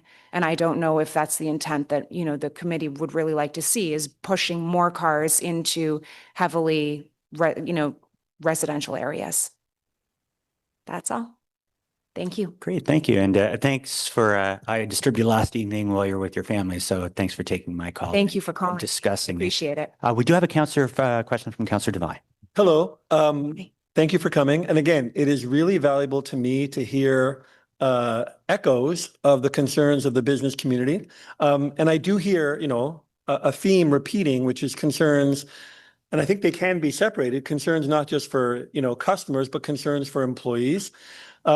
So going back, when you talk about, the desire to have either more parking in the Byward Market or at least parking for employees, if there was a way that, let's say, when we talk about on-street parking, if we do go in the direction where on-street parking was made paid parking with the intention that that be for customer turnover, if that was done in tandem with some kind of new system, some kind of new rate where employees of the Byward Market, provided they're willing to walk a block or two, if they could have a segregated parking area for them, let's say in a parking garage, where there's an amount of parking apportioned for employees, they show a permit, I'm an employee, and that could be discounted parking for longer than 2 hours.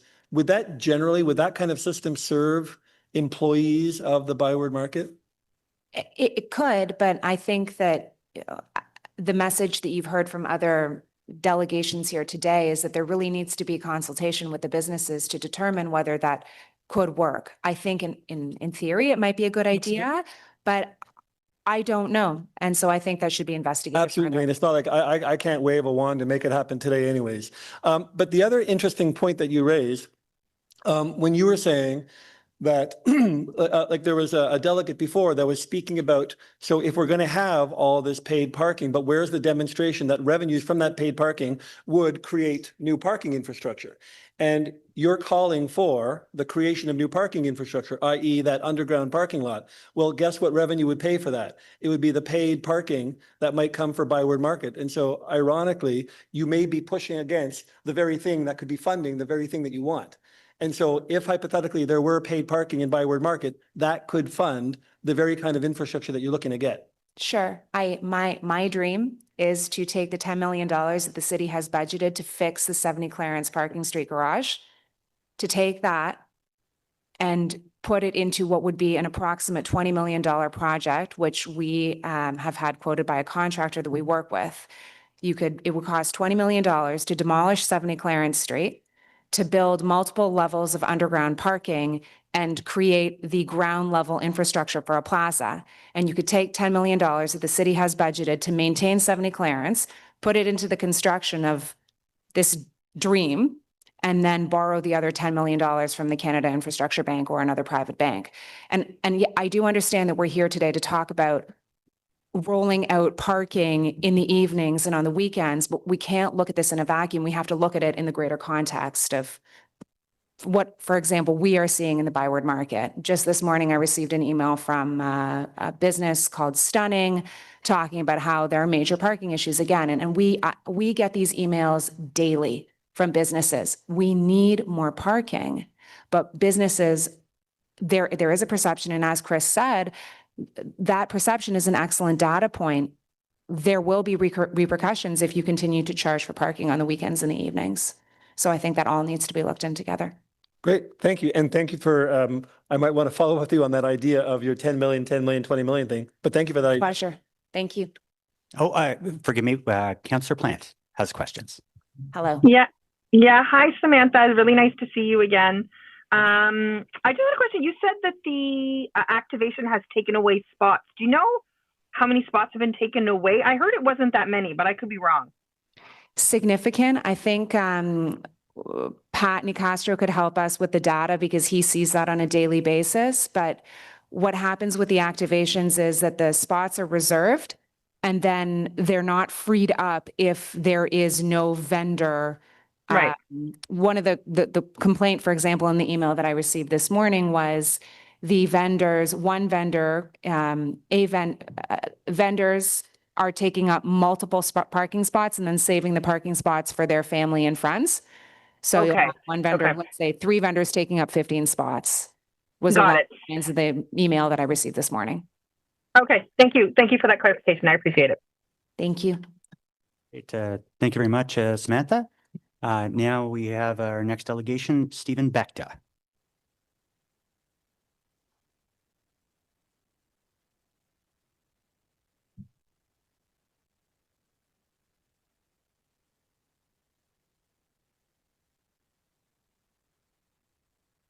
Good morning, Mr. Chair, councillors. Thank you very much for having me to this delegation and for hearing some feedback from businesses and others in the community.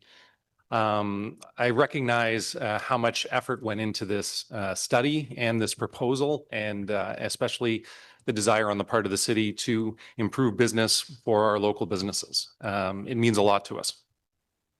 And I also wanted to say I appreciate the amendment from moving from 9 p.m. to 7:30 p.m. with the idea of supporting nighttime businesses, which have been really disproportionately burdened with this original proposal. That's great. And, Councillor Tierney, thank you for reaching out when you saw that I registered to speak today in order to hear those concerns and try to understand the broader context of this. I really appreciate it.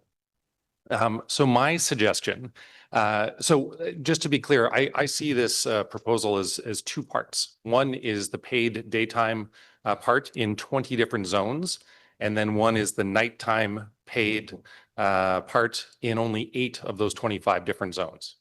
And dropping it to 7:30 from 9 p.m. is great. It shaves an hour and a half off of a 12-and-a-half-hour addition for many places like Westboro.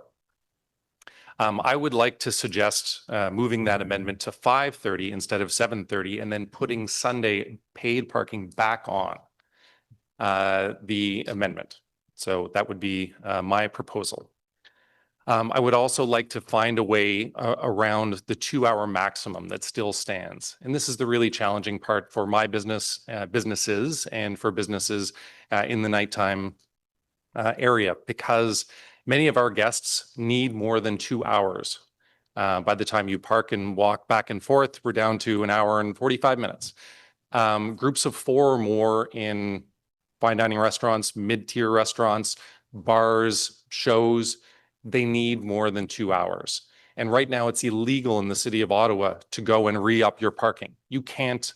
You have to, by law, move your car a minimum of 300 meters from the original spot if you have expired your maximum parking amount.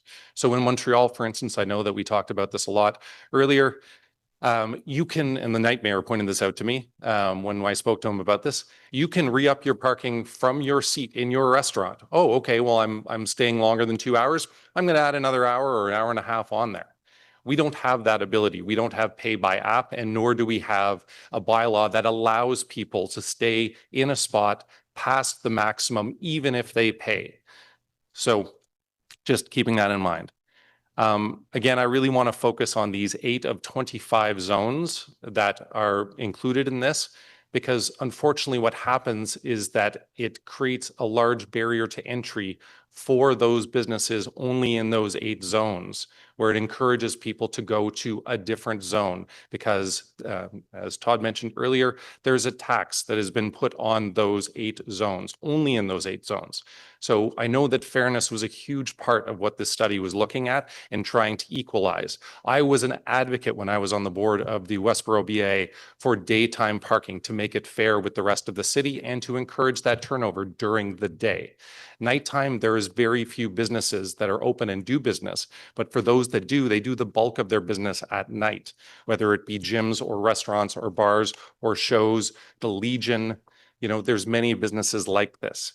And so it disproportionately affects them if we have that 2-hour limit and if we put that tax on to a very small number of businesses within our community.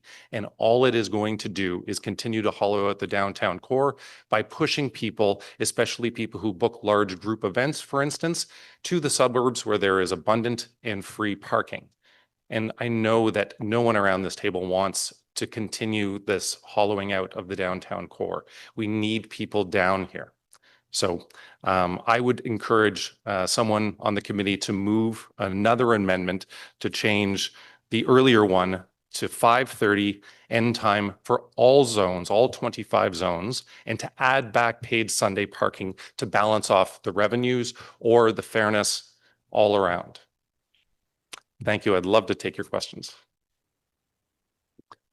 Great. Thank you for that. Councillor Troster. Hi, thanks for being here. And your restaurant is, of course, in my ward, and I'm a big fan. Thank you. But I will gently push back that for your restaurant on Elgin Street, there is the City Hall parking lot right across. the No. street. Back to, so we have 3 restaurants. Yeah. Becta on Elgin, Play in the Market, and Yes. Gazelle in Westboro. Becta has validated underground parking. This doesn't impact Becta's guests at all. Okay. So This impacts Gazelle and Play, but all of the other businesses in those zones. Hopefully, I'm speaking for more than just myself. for sure. For sure. And I will also say, I'm going to ask these questions to staff because I believe we're actually moving to pay by app or to pay by license soon. And I think your point is well taken about the ability to extend paid parking if your meal isn't finished yet. Like, I think that's something we should definitely talk about. But I will also gently push back because in zones where we're over 80% capacity, the data is showing that people are coming anyway. Mhm. And I'll tell you, for example, I had dinner on Preston Street with my elderly parents a few days ago. I would normally walk or bike because I live in the neighborhood, but we drove because I was with my parents. I paid in a private lot because there were no city parking spots available anyway. Yep. So the goal here is to move more of your customer base to be able to come to your businesses, and the data shows that this will work. I understand the skepticism. This is why I like the idea of going to 7:30 and coming back in a year and a half and taking a look at the hard data from that. Because I think unless we try it, we don't know what the real impact would be. Because business owners are saying is our perception is that this is not going to work. And all of the data from every other major city that has done this says, yes, it's going to work. And the only way we're going to know is if we try. And so respectfully, I'm not interested in changing the amended motion. I think for the average person who come and dines at your restaurant too, if street parking ends at 7:30, their car can stay there. It can stay all night. So they could come for a 6 o'clock reservation, pay for an hour and a half. And if they end up sitting there till 9, they're not going to be penalized. It would be more of an issue with the extension to 9 p.m. and the 2-hour limit. Like, I think that's worth looking at when this comes back in 2027. But I do want to say, I hear you, and that's why we put this motion forward to adjust things. It's really tricky because I will also gently push back and say, for example, when it comes to like bike lanes in major Canadian cities, like in Toronto, when they put in the Bloor Street bike lane, the businesses opposed it, street traffic and business improved in that location. So sometimes what we think is not going to work may work, and the only way to know is to try. And I think this is like a pretty time limited period of time, and it kind of straddles the dinner hour such that it might present less of an imposition. Appreciate. Can I rebut a couple of those points? Thank you. So I want to talk specifically about the 80% mark that you spoke about. So Wellington West came in just under 80%, and our part of Westboro, so Richmond West, I think it's called, came in just over. Right. So suddenly our guests are paying, $6 to $10 more for their meal than going to supply and demand, for instance. I'm looking at fairness, and that's why the 8 of the 25 zones is where I really want to keep this focus on. And there was a lot of really great points that you made, and the important part also to note about Westboro, they've never had paid parking. So first new zone in 20 years, but to go from 0 to 100, Okay.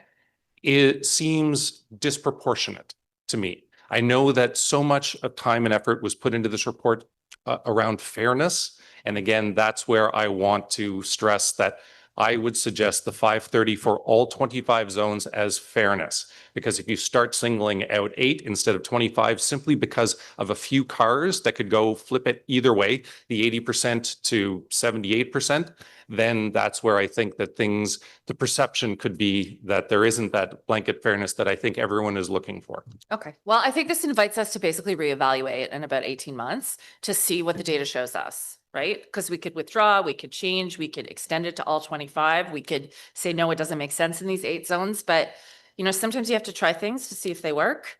And the goal is better circulation and better foot traffic for your businesses, not less. But right? only for 8 zones. Well, no, and also in areas like Hindenburg that are getting paid parking for the first time ever, right? Right, absolutely, Yeah. but not nighttime. Right. So recognizing that it's only for 8 zones that we're talking We'll about be able here. to measure though. It might be for night. So I appreciate it, but sorry, folks, point, and we don't allow debate. Oh, my It's apologies. entering into that area, so I always like to keep everyone happy. Councillor Devine. Thank you, Chair. we could all just go have lunch at your restaurant, watch the debate, carry on. And speaking Please of come lunch, on down. We've got spots today. yeah, neither can I. And I got to tell you, like, hearing about all these fabulous restaurants an hour before lunch when I'm on a diet is killing me. I got a salad waiting for me back in the office, and this is nasty. Thank you for your presentation, sir. I appreciate the concerns you raise. I don't think I would be supporting your interesting amendment because I'm not sure if I'm supporting the Troster amendment in the first place. I think I'm looking to support the staff recommendations and see what comes of it. But the point that you raised that I'm genuinely intrigued by is your comparison to Montreal. And if that is true, because for that customer to re-up, if they're like, you know what, I want to have the creme brulee and they're going to re-up for another 20 minutes, if that's not the same thing as re-upping for another 2 hours. And I don't think that kind of re-up would necessarily impact the kind of turnover we're trying to get from this. And that kind of innovation, that kind of modernization of our practices is something I would definitely like to support. So I'll wait till staff questions because I want to hear what staff's plans are for that kind of system change. But so thank you for planting the seed about it. Thank you. Thank you, Chair. Great. Thank you for that. And just one quick question. I don't see any of these committee members looking to move anything. I've been straw polling.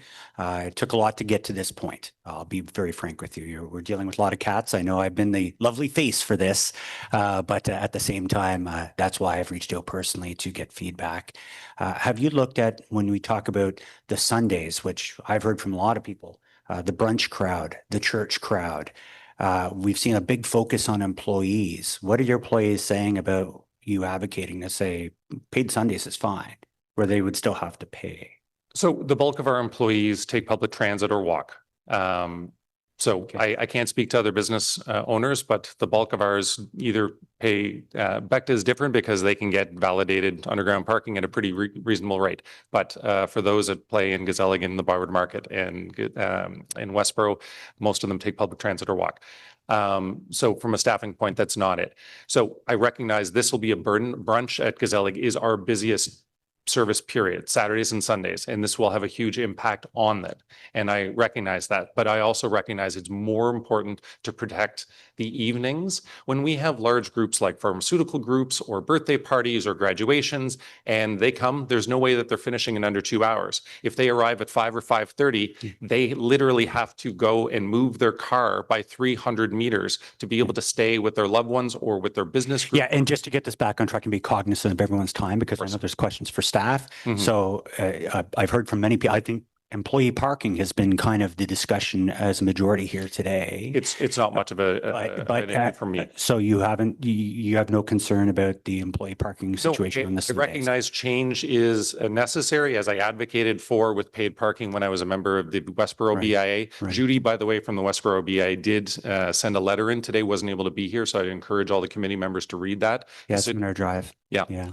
No, I just want to ask and see if you've communicated with your employees, because I think even between now and council, if there is something that were to happen, or if that discussion did take place, I think it would behoove us not to speak to the churches and speak to a lot of the people, because this is why we've asked staff to do this since 2023, is to go out and look at all those aspects of things. So I thought Sunday being back in free was a huge win, but apparently it's not. So Times in those 8 zones is more important than Sundays in 25 zones. And I think it speaks to the fairness point that I was trying to make earlier.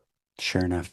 Thank you very much. Thanks for coming out today. Thank you. Our next delegation is Zach from the Byward Market District Authority, the person of the hour.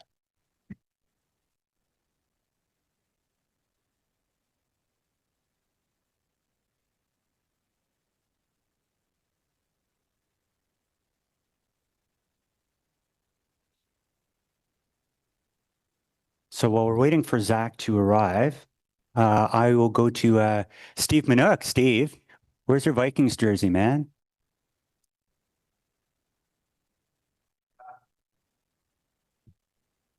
So you dressed up today then? Yes. Thank you. Thanks. You know how excited I am about this season? Yeah, 5 minutes. The floor is yours, sir. Hi, for you who don't know me, I'm Steve Minook. I at one time was chair of the Byward Market BIA, and I was chair of Ecobia for its inception for almost 3 years. I was going to speak on a lot of issues, but they've basically been covered by everybody, and I don't like to take up time and repeat. I really appreciate, and I've spoke here for 25 years. I always appreciate the counselors and their time in looking after these issues, and especially staff. There's a lot of work. They're pulled between us businesses and the counselors and the other people of the city. What frustrates me a lot is the process, and I think that's what a lot of times I've spoken on this is we talk about consultation, and the reason we're hearing all these good ideas that I think a lot of you on the committee have not heard is because sometimes a consultation is confusing or misunderstood, and people don't know who represents who. And, maybe this isn't the time or place, but it has to be changed. And a lot of times when it says up there that people are consultated, like it says that Ecobia was and the Byward Market Authority was consultated, is that it doesn't mean that they agree. Because talking to everybody on both those boards, they do not agree with this. So when it says up there that staff have talked to them, it doesn't mean that they've agreed. And then I've dealt with this issue for over 25 years, and we've talked about evening parking and Sunday parking. We've went through this. And when we had the Byward Market BIA, we were always somewhat in favor of Sunday parking because we know that our Sunday parking is taken up by, when it's free on Sundays, it's taken up by Rideau Center patrons and staff, and we lose a lot of our parking on Sundays. But one of the concerns we always had is where the money goes. And again, today, listening to this, I know Councillor Devine, you brought it up about the money and it could go back to help parking. But in two parts of this presentation, I've seen where the money is going to go to bike lanes and all of these other things. So it's always concerned us as businesses that the parking money that comes from our businesses then goes to other applications and not back to parking. So it is a big concern of ours that it doesn't go back, because we have good ideas about our parking garage. We've had the same ideas for 25 years. We've talked about the parking money going back there, and it's never happened. So you can understand our concern as businesses is when we're told that these things are going to happen and then they don't happen. We talk about turnover.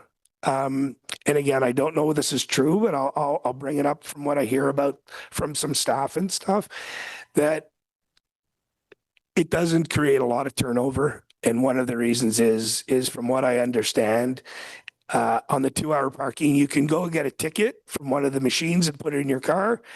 Then you can use the app from the machine after that and get another 2 hours. And if you have a number from another machine, you can use another machine again and you can get 6 hours. So it doesn't really create turnover. And that's, I think, there's studies everywhere else about it does, but I know a lot of people that get away from the turnover.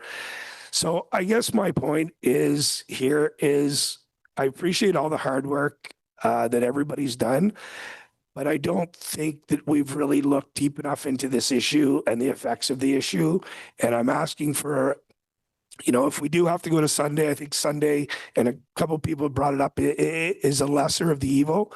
But besides that, I'd like a little bit more study on this and us to go. And as you can see by how many people are speaking on this issue, that I understand there was some consultation or some presentations, but I don't think there was enough feedback on this issue for everybody to understand all the issues. Thank you. Great. Thank you very much, Stephen. When it gets to questions, the staff will ask for clarification where that money can be spent. I think that's the other confusion. People see this as a cash grab. The city's getting the cash. Well, we can't even touch it. So it's no skin off my nose. It's trapped in a parking fund. But I will ask staff to go ahead and explain specifically what that money can be used for. But thank you for coming out today, and we'll continue our discussions. Seeing no questions, on to the next delegation. Oh, Zachary's in the room. Zach.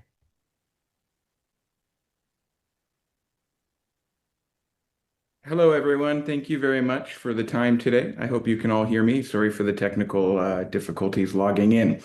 I appreciate the time of the committee and everybody's time to show up and discuss this important issue. The Byward Market District Authority was really established and started operating in 2024 as a group that has a responsibility really boiled down to enhancing the visitor experience. And with that, it comes balancing a lot of interests from communities, one of those being the business community, obviously the residential community, the visitor community, all those groups. And balance can be challenging. I'm here today because we did receive a lot of feedback about it. And there were a few consultation sessions that I know Scott and the team can sort of validate that went out the door and conversations that were had. Now, staff have a challenging role of taking those pieces and making the best decision and of course, or recommendation, and of course, the council and committee votes on those. But what I want to do today is echo really the concern around the timing of such implementation.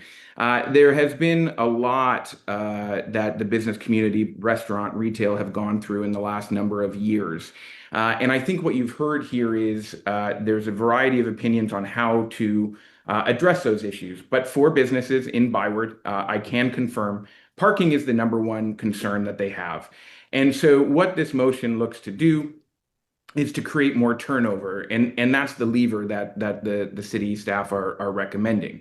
But again, where I come at this from the businesses that we've heard from and from our business advisory committee, the timing on this just doesn't land. It's going to likely provide perception issues and branding issues for the district at a time when they're combating with a number of issues related to drawing people here.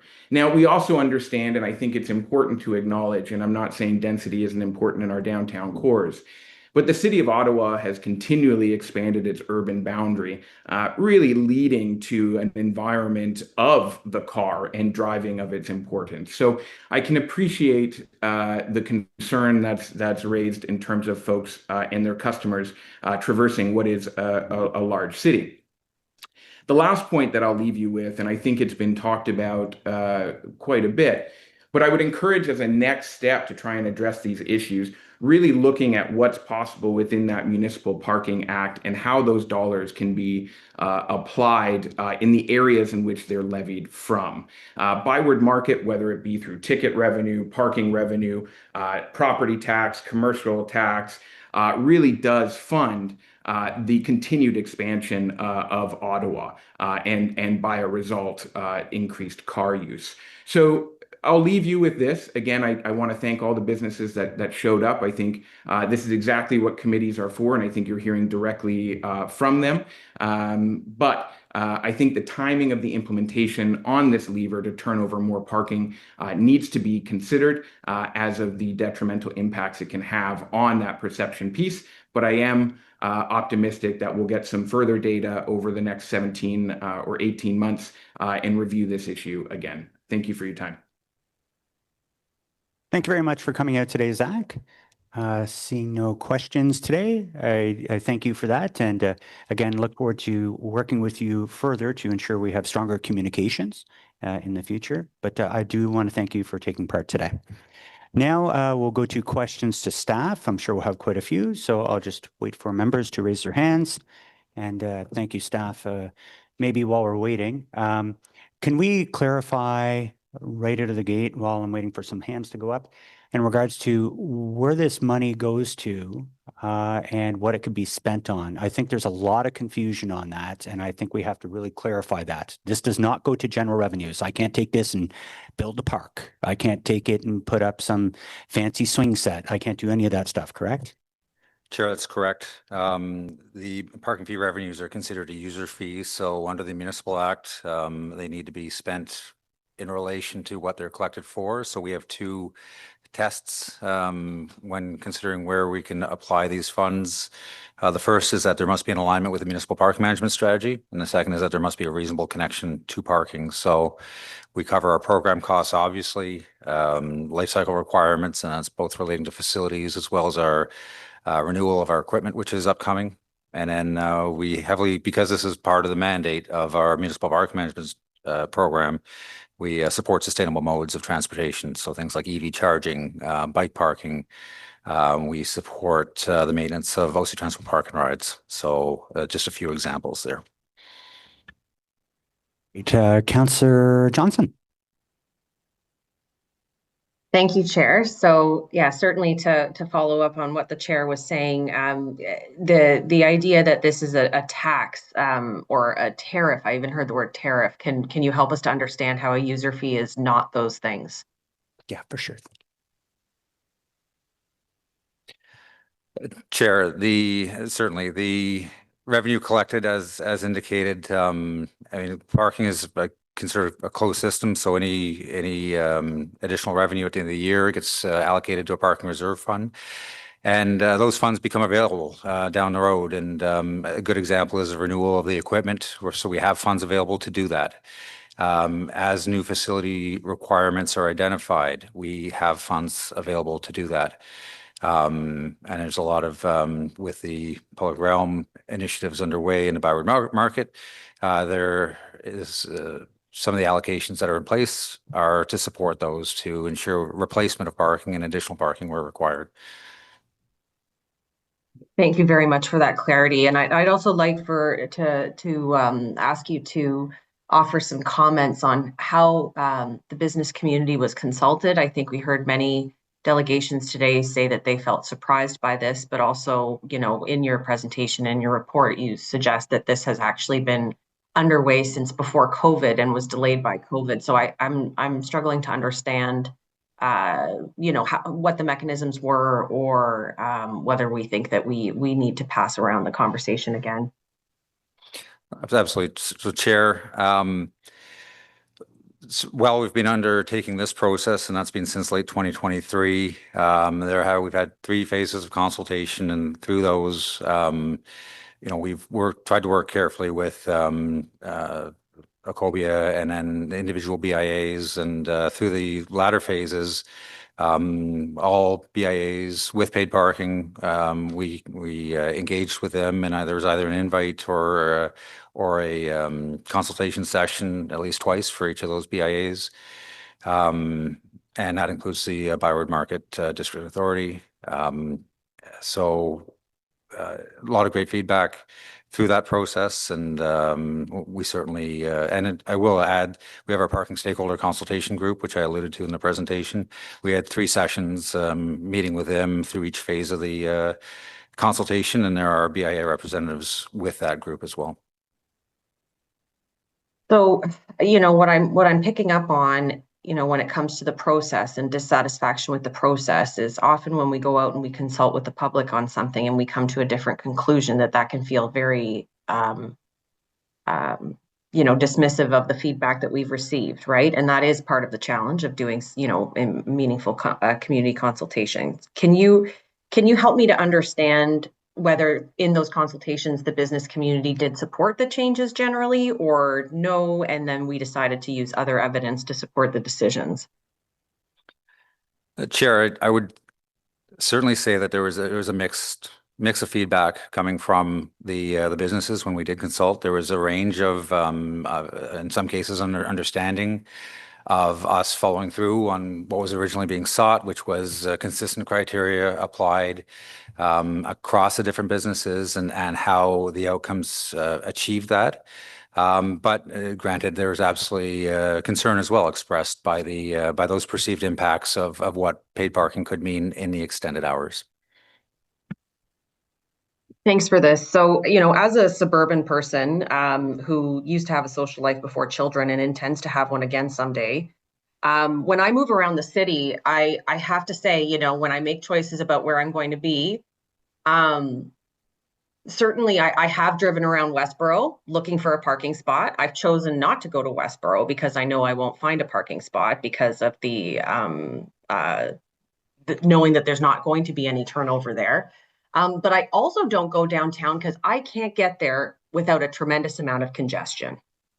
That is one of the reasons why I don't go downtown, is because I can't drive there without getting stuck in traffic. I think there's a relationship here between all of the levers of our official plan, one of them being density. having density where your businesses are, or having local businesses pop up where density exists, is certainly a way to ensure that you always have customers. I would love to be able to do more around where I live. I don't have the great local businesses of many main streets because we don't have main street orientation in a lot of College Ward. I'm looking forward to that. But in the meantime, I do struggle to get around because of congestion. So I very much support the staff recommendations. I do think that they're evidence-based. We do have to create some incentives for using alternative modes of transportation. I think that the businesses that are along main streets are exceptional and unique and special.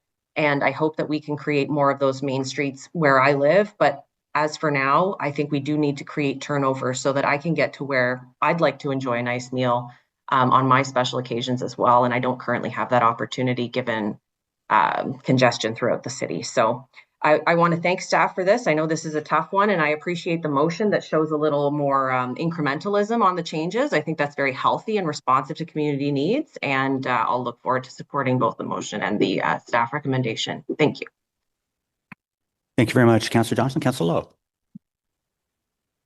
Thanks, Chair. I think I think I have more so comments than actual questions, right? Because or you can do both. Yeah, absolutely. Yeah. So the conversation about, you know, whether it's downtown or market revitalization or just driving more people and business down there has been ongoing for a while. It's been, you know, it's been ongoing, at least for me, since before the pandemic as well. When, you know, the joke of our sidewalks being rolled up at 5 o'clock, people going to Montreal for the weekend and things like that. So this conversation has been ongoing for a while. So I think the bigger conversation isn't really, you know, whether parking is paid, whether there's turnover. I think there are ways we can achieve better turnover without introducing new paid times. But I think the bigger picture is that there's probably, you know, there's too thin of a resident base downtown and in the market. Like we always speak about relying on office workers. We speak about relying on people going downtown, but there are not enough people who are downtown 24/7. And a lot of the stuff needs people there 24/7 to thrive. And unfortunately, these are also the same neighborhoods where these are also the same communities, you know, through no fault of a single person or a single entity, that have the most restrictive secondary plans. They have these heritage overlays. They tend to often be the most resistant to more density in neighborhoods that are the most appropriate for the most density. Perhaps the NCC is a problem as well. I know Councillor Tierney would love that. You know, there are unique issues in the Byward market, like the social issues that the local council highlighted.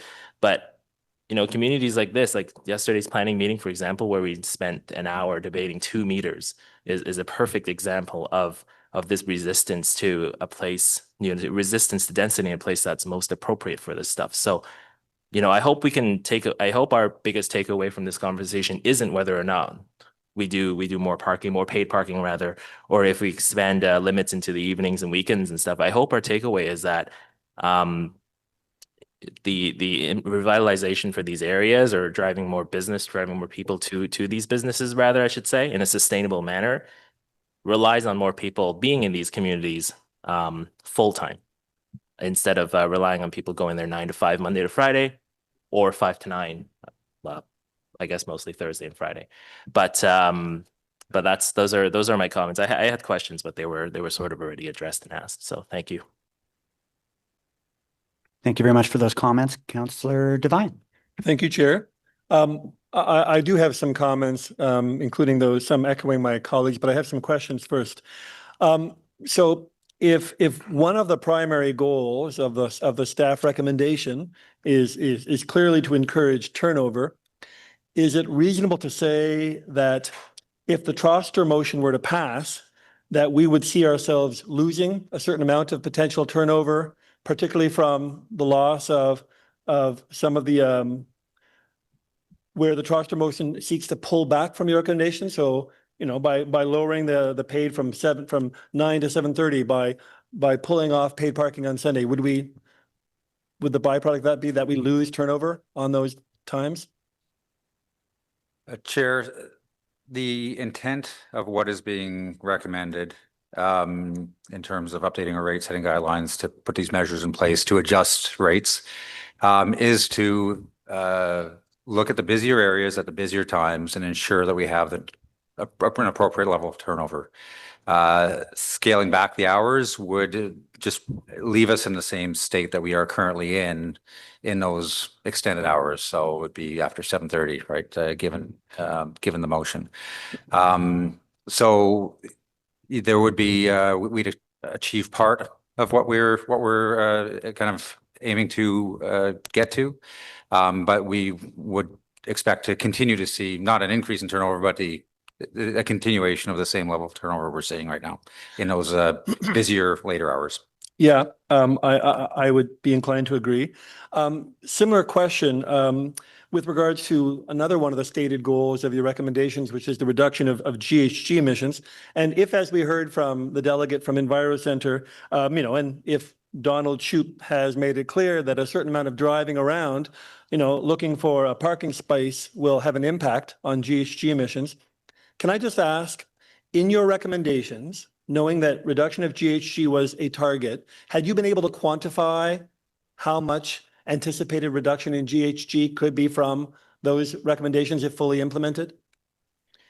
Chair, it's have been studies on this within the industry, and a number of them have been cited by Shoup. I mean, it's a difficult thing to quantify to fully understand how much of that traffic. There's been some estimates, 20-30% of the vehicles circulating at any particular time are looking for a parking space. But no, we short answer is no, we don't have any projections related to that. But is it fair to say that similar to the decrease in turnover, we would see a decrease in GHG emission if we pass the Troster motion and its recommendations?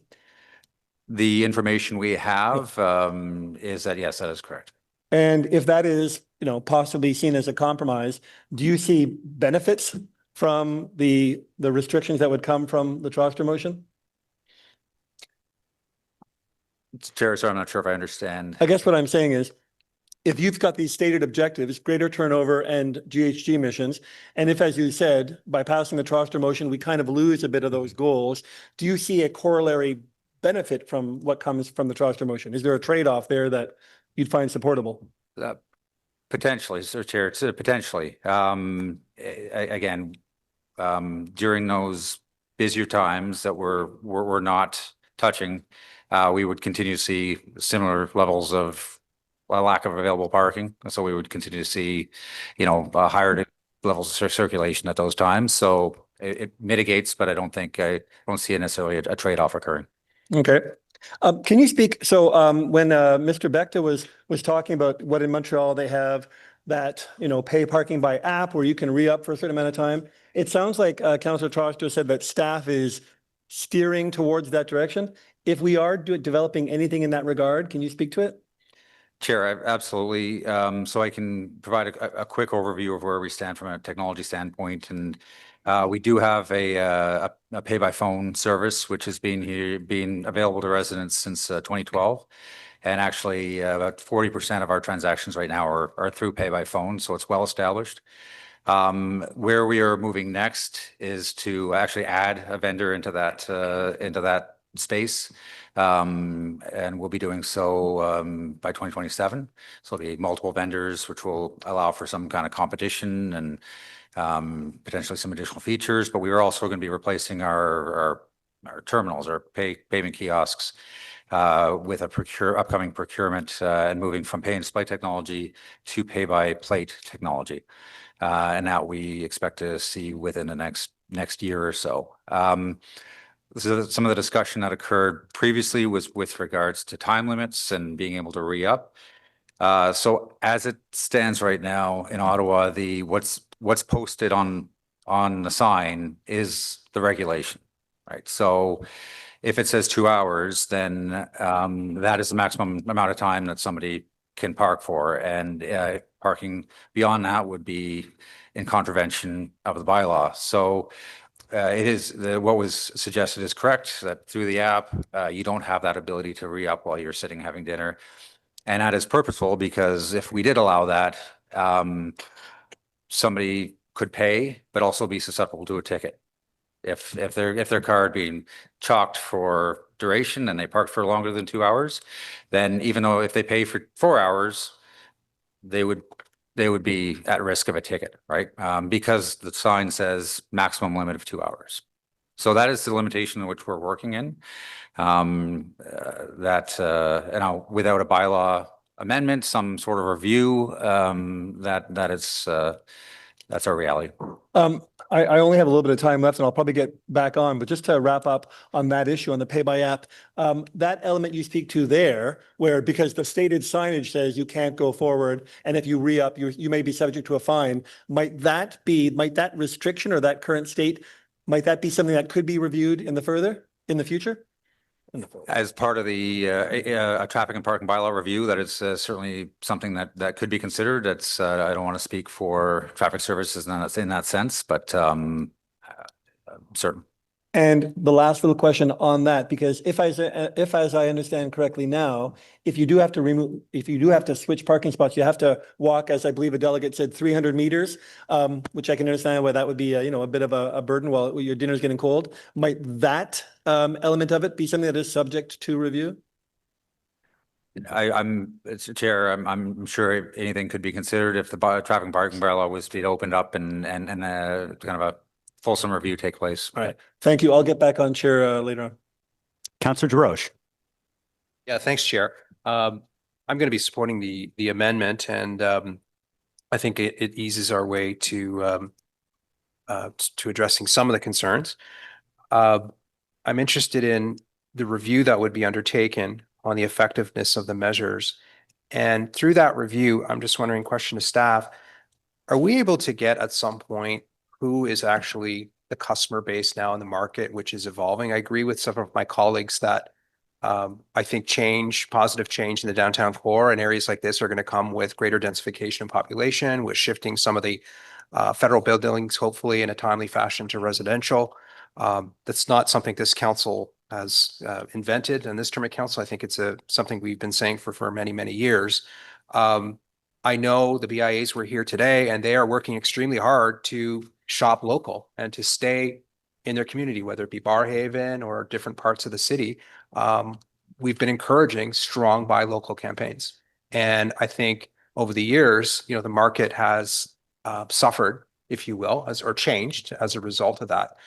Thankfully, we still have a very strong and thriving tourism economy, which tends to be focused in the downtown. So I'm just curious, when we get this report back in terms of effectiveness, do you think we'd get some idea in terms of, is this tourism related parking? Is it the employee related parking that's getting a lot of focus today? Is it Quebec parking? What can we get in terms of feedback, in terms of not only how it's working, but how is really the market changing as a result of the tremendous growth we've seen throughout the city? Chair, certainly that piece is something that can be scoped in as part of the work that we'll do. It's when we venture out and do our local area parking studies, we try to catch as much information related to that as possible, as some of it's easier to capture than others. But certainly we would endeavor to kind of capture as big a picture as possible, and that can be something, whether it be through surveys or detailed parking duration inventories. We would seek to grab. Okay, that's all for me, Chair. Thank you.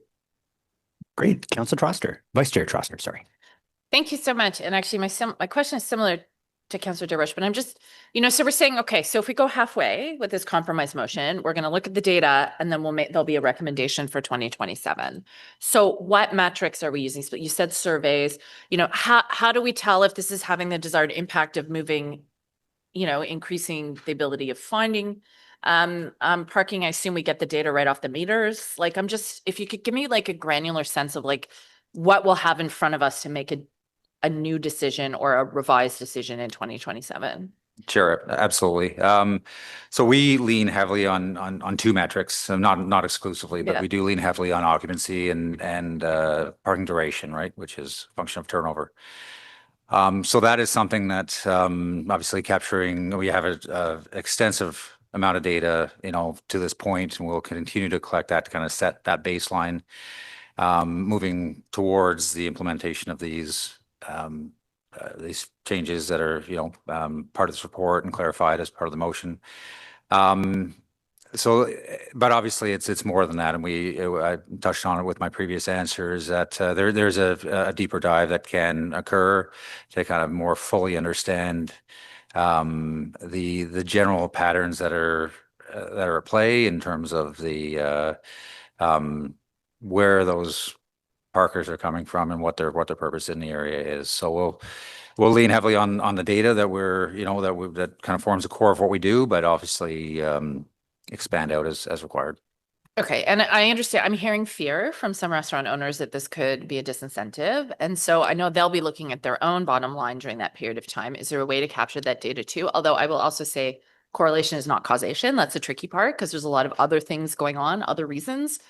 Food is very expensive, people are dining out less, but I'm just wondering, how can we reflect their perspective so we can have kind of a bit of a before and after? Yeah. Certainly, Chair, I will say that we actually have a very detailed monitoring plan developed for the implementation of paid parking in Kitchissippi. And I can see some, and now we've consulted with the BIAs on the development of that, and I can see us leveraging that because it does move beyond those kind of core pieces of data and then looks at the bigger picture. So I can see us using that, to support this process as well. Okay, that's great. I mean, I guess the only thing I'll say is I think it's incumbent on us as decision makers to make data-informed decisions. There are a lot of concerns here, and I think the compromise motion that I'm putting forward, acknowledges that and gives us a little bit more time to sort of test this shift in real time. I actually think we're going to be fine. I don't think this will have a huge impact on business, but if I'm wrong, we have another chance to look at this in 2027. But I also trust data, not just from big cities, not just from the New York cities and the Montreals and the Torontos, but from like pretty much every jurisdiction that has studied this, that the high cost of, Somebody's parking is fine. yeah, seriously. I'll just finish there. Thanks. Great. And we'll continue. There will be a broadcast if there's anything to take place, and we'll keep you informed. Councillor Luloff. Thanks, Chair. Look, we've heard a lot of great arguments today, and I'll just build a little bit on what we heard from Councillor Lowe. As we consider the expansion of paid parking in Ottawa, we need to recognize that it's not just a question about meters and machines. It's a reflection of how we've designed our city and how we want it to grow. And for too long, we've relied on a model where the vitality of our downtown depends on people driving in from the suburbs every day, grabbing lunch, running errands, or filling up office towers. But that model is really starting to show its cracks, especially after COVID. More and more suburban residents would rather live, work, and shop in their own communities. And who can blame us? This is just another ghost of amalgamation. It's a legacy decision that continues to haunt us, the legacy of a decision that continues to haunt us. A city that was stitched together without a clear path for how different communities would grow, connect, and support each other. And today we're still grappling with those consequences. It's a downtown that's built to rely on the suburbs, and suburbs built without the jobs. Councillor Luloff, greatest apologies. They have great sound systems here that are very loud. So maybe we'll take a 5-minute recess and we'll adjourn at 11:50, depending if these bells are shut off, if that's okay with you. Yeah, sure, Chair. No problem. I want to hear what you have to say. You have some valuable points here. Thank you. Okay, sounds good. Adjourn for 5 minutes. Yeah, you got it.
Luloff, I want to hear what you were saying. The dinging was so loud. Do you mind restarting again if that's okay? And we're still waiting for the announcement. I don't know what's going on there, but they'll either say run or stay. So I guess we're staying for now. So Councillor Luloff? Is everything okay there, Chair?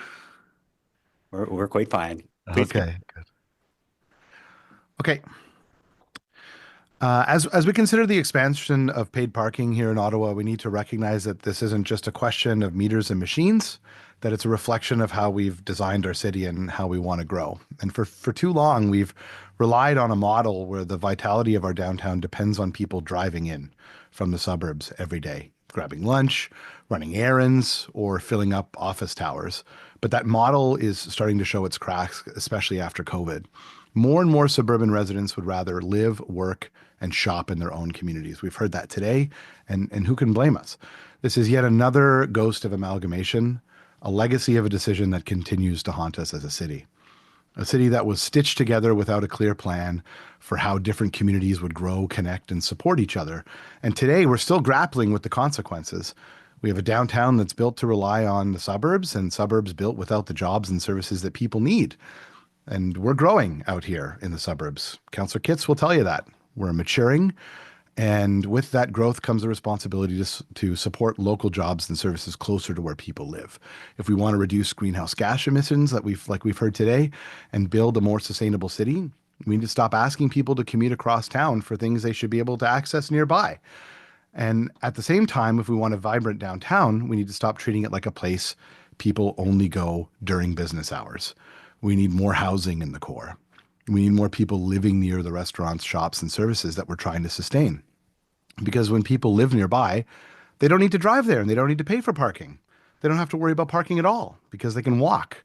The irony of expanding paid parking is this. The goal isn't to penalize people who come downtown. It's to reflect a future where we're less dependent on vehicles in the first place. A future where downtown businesses are supported by neighbors and not just commuters from the suburbs. A future where our neighborhoods, whether suburban or central, are self-sustaining, vibrant, and resilient. So yes, let's have a conversation about parking, but we also need to have a greater conversation about how we're using land downtown, housing, and equity. So let's stop asking suburban residents to carry the burden of keeping the core afloat. Let's build a city where everyone, no matter where they live, can access what they need close to home. This is far more about parking. It's about our priorities as a city and as a council and the kind of city that we want to become. So I think what I want to say at the end here is that this report reflects what we're trying to move toward. And I appreciate the compromise motion, all the work that the chair has done in the background here. Let's move forward and build a better city where we can stay and work and live and play in the neighborhoods that we're in now. Thanks. Wow, I'm glad you reread that. Thank you very much, Councillor Luloff. Councillor Devine again. Thank you, Chair. Thanks for letting me back on. Just one more, I believe just one more question and then some comments. So during the delegations, we heard, tons of people are arguing about their concerns, both for customers and then for employees. And not that the city owes, it's not the city's responsibility to provide, discounted parking for employees. That's not what we're mandated to do. But when we have concentrated areas like the Byward Market, I can see the impact of that. So can I just ask, when staff is coming back and reporting, would that be a separate element for you? If staff were to go away and to investigate what options there could be with, let's say, putting off a certain amount of parking spaces in a municipal parking lot so that employees could, park over there while customers park here so we have that turnover, would that kind of investigation be separate from the reporting that you're doing right now?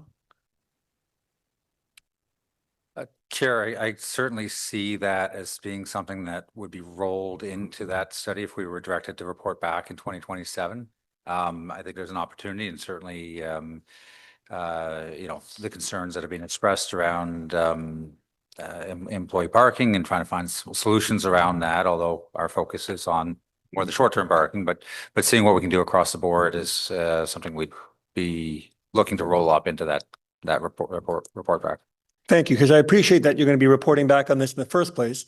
And I'm not looking to overload you with other work, but I think there's an interesting thing there to be considered. I want to thank staff for their work on this.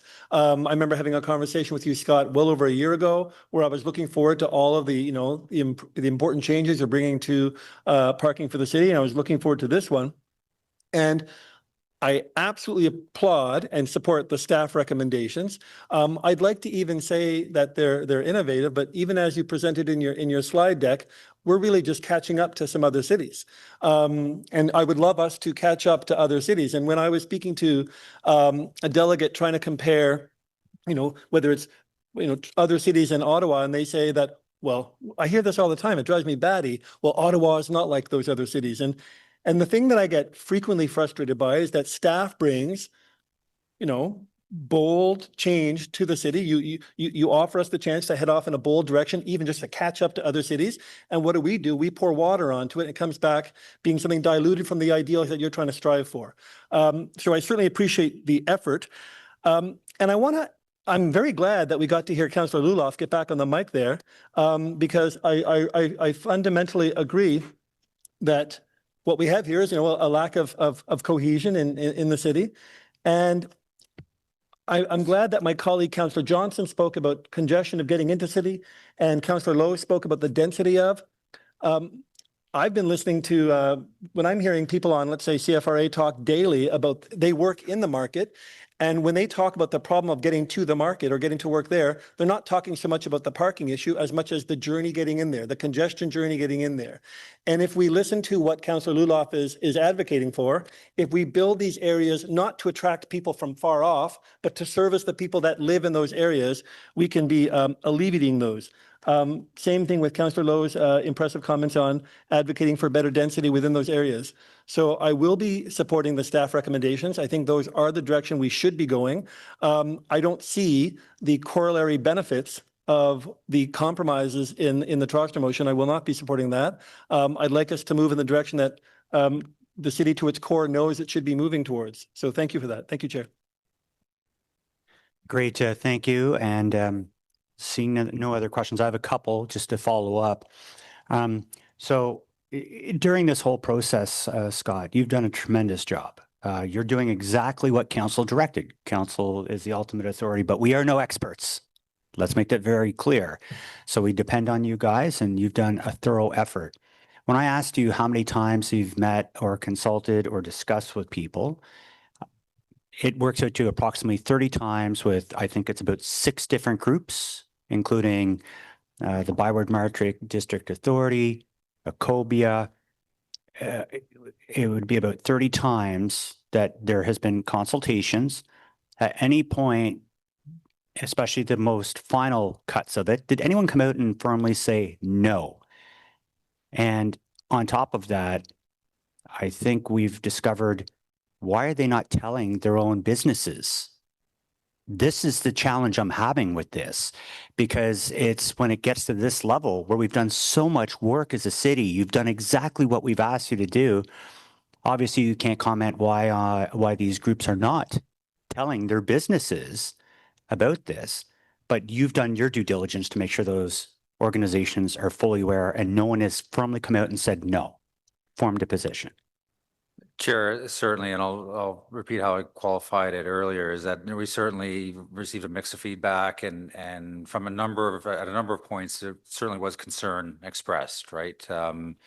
Over those perceived impacts about, specifically the Paid Parking Act serving as a deterrent, right? From that angle rather than the turnover side. So we did receive that, I'd say, concern on different occasions, but an outright no, I don't believe that was ever.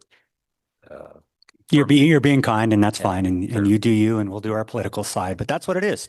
I implore all our businesses to speak to their organizations and say, why, when you find out an inkling of this, you're not telling us this or communicating with us?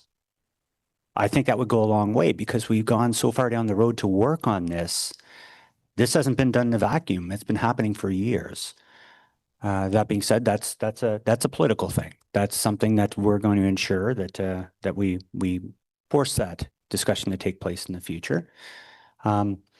Is there any other context you wish to add, Scott? I want you to understand all of council supports the work you do. You're one of the hardest working ones that educates every single one of us. We all are in the bubble. We know exactly what you're doing here, and it's at council's direction. It's to make business better. Is that not correct? This is not a revenue generator in any way for the city of Ottawa. So did you want to add context to that? Chair, that's certainly correct. I mean, the reality is that it does generate revenue, but that's the purpose and our underlying mandate is about the provision of service. And that service is defined by the mandate of the municipal park management strategy. And one of those core objectives is ensuring available short-term parking. So that is the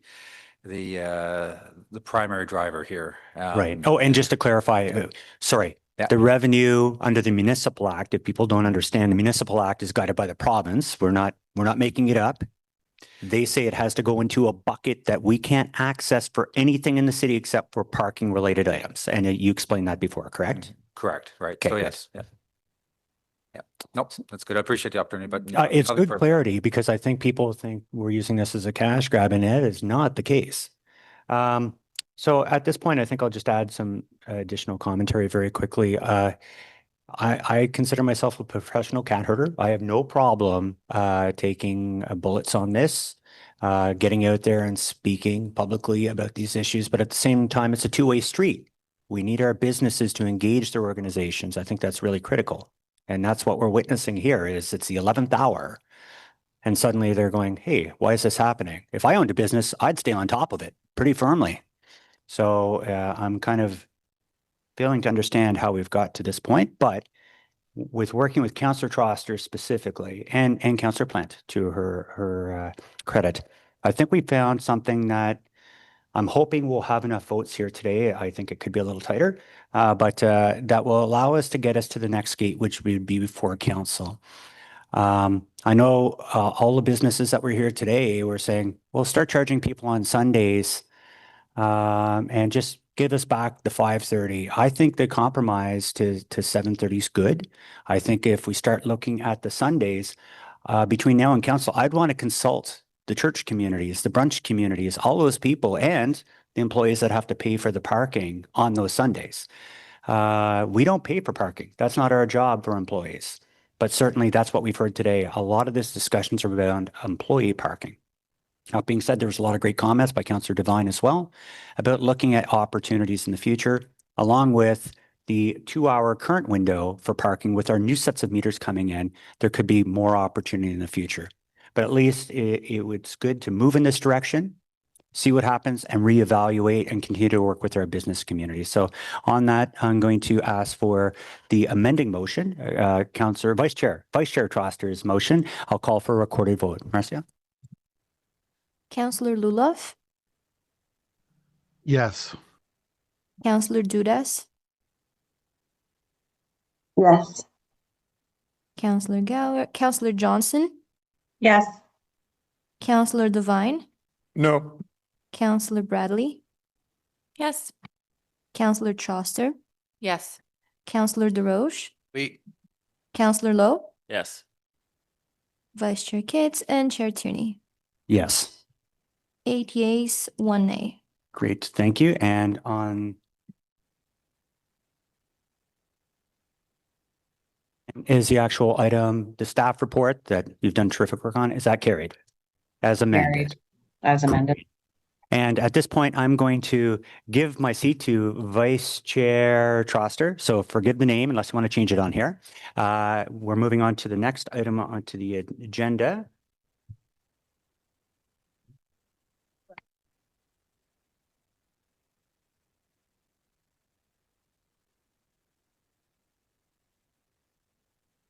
And just before Vice Chair takes the chair, forgive me, the clerk always corrects me. There was an IPD 7.1 Planning Development Services Department report using delegated authority, plan right-of-way heritage, urban design, and building code services.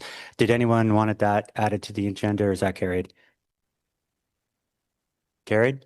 Okay, great. Thank you for keeping me in line. Okay, It's up to you, Vice Chair Troster. Have fun.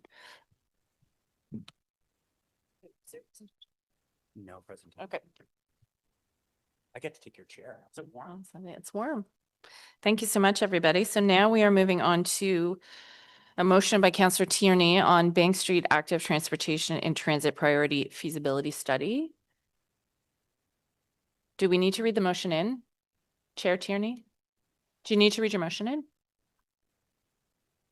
It was previously given, so. Yeah. Okay. It's well understood. Okay. We do have a technical amendment. If they could bring that up on the screen, I can read that.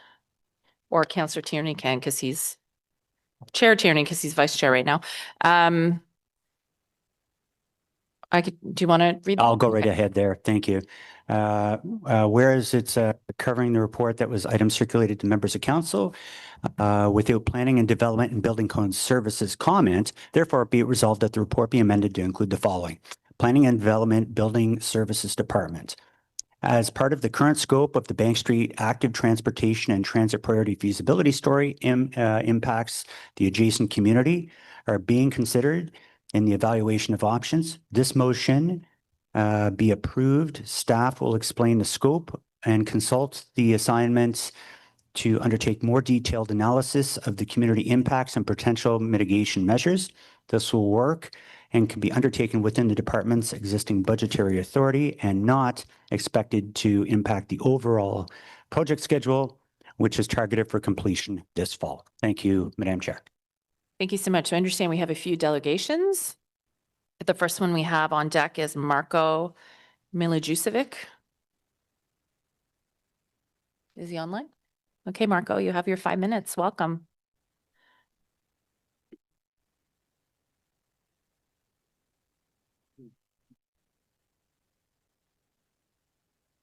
Okay, we're just promoting you.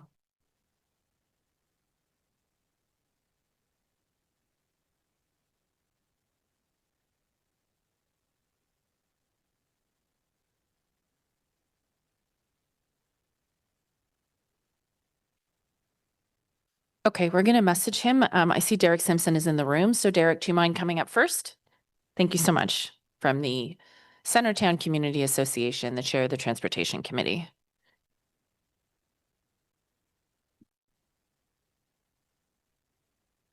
Thank you, Councillor. Yes, my name is Derek Simpson. I'm the board chair and the transportation chair at the Centertown Community Association.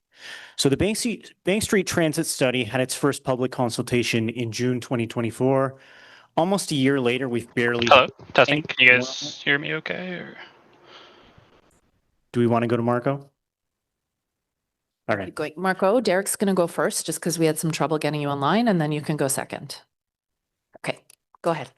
Almost a year later, we've barely heard anything more on it. I don't believe this motion will not impact the schedule. I believe it will lead to further delays, and we can't afford to delay bus lanes any longer with the motion. Bus lanes on Bank Street would cost little money, would increase transit revenues, and would reduce traffic. Here are some numbers that prove we don't need to delay bus lanes on Bank even more.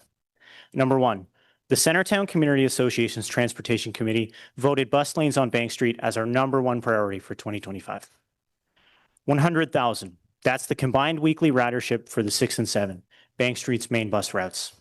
Bank Street is by far the busiest bus corridor in the city. 120 million. That's OC Transpo's budget hole at the start of the 2025 budget. We need to increase revenues. We need money. This is where money comes from. 20%. That's the number of people, according to a City of Ottawa survey, that drive to destinations on Bank Street. 87% of respondents said they would walk 5 minutes or more to reach a destination on Bank Street.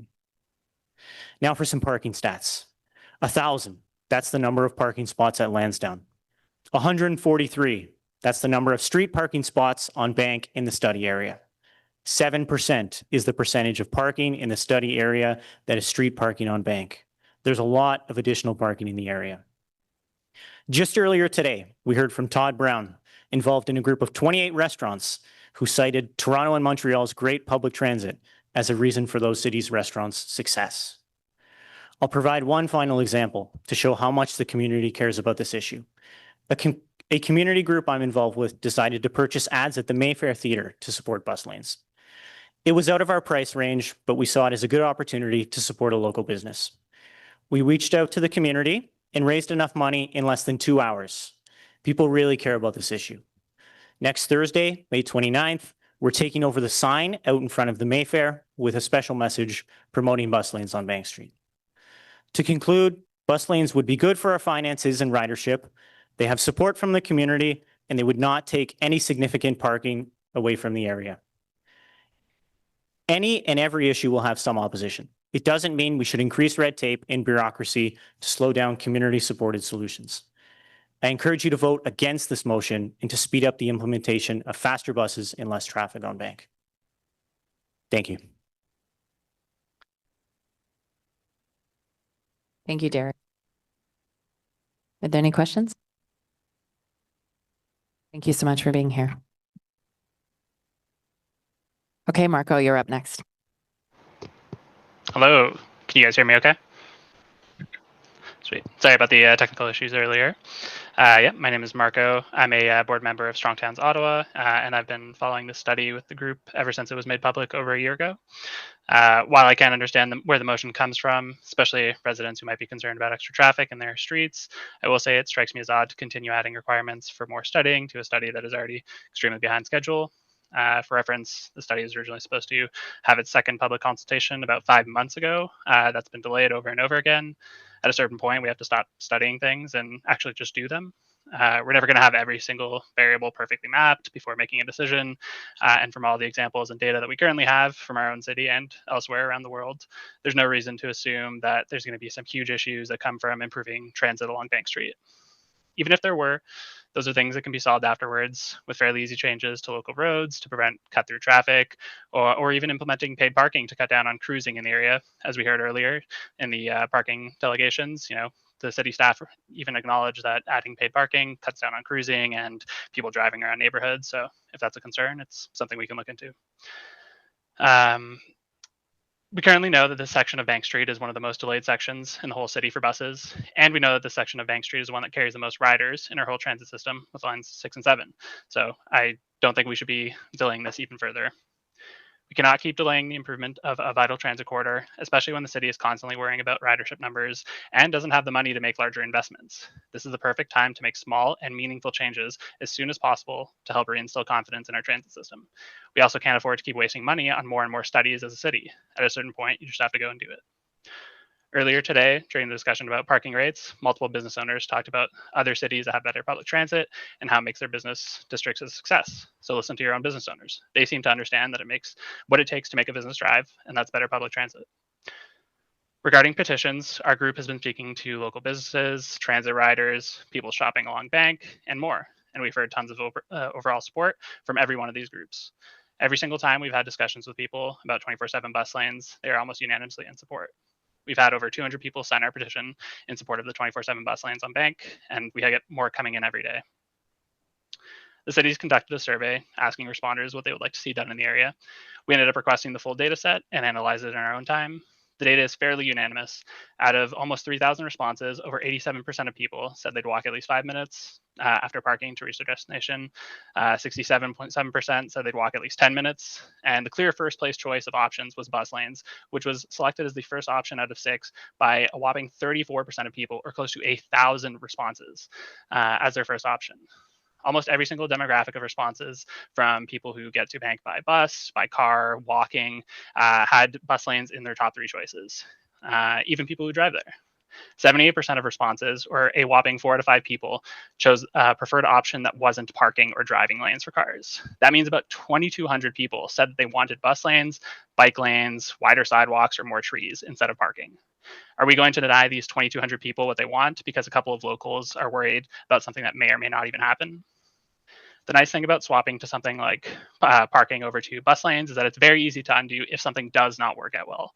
But the longer we delay this, the worse the situation gets with our transit, and the more it will cost the city to do, which is something we can't afford to do given our current financial situation.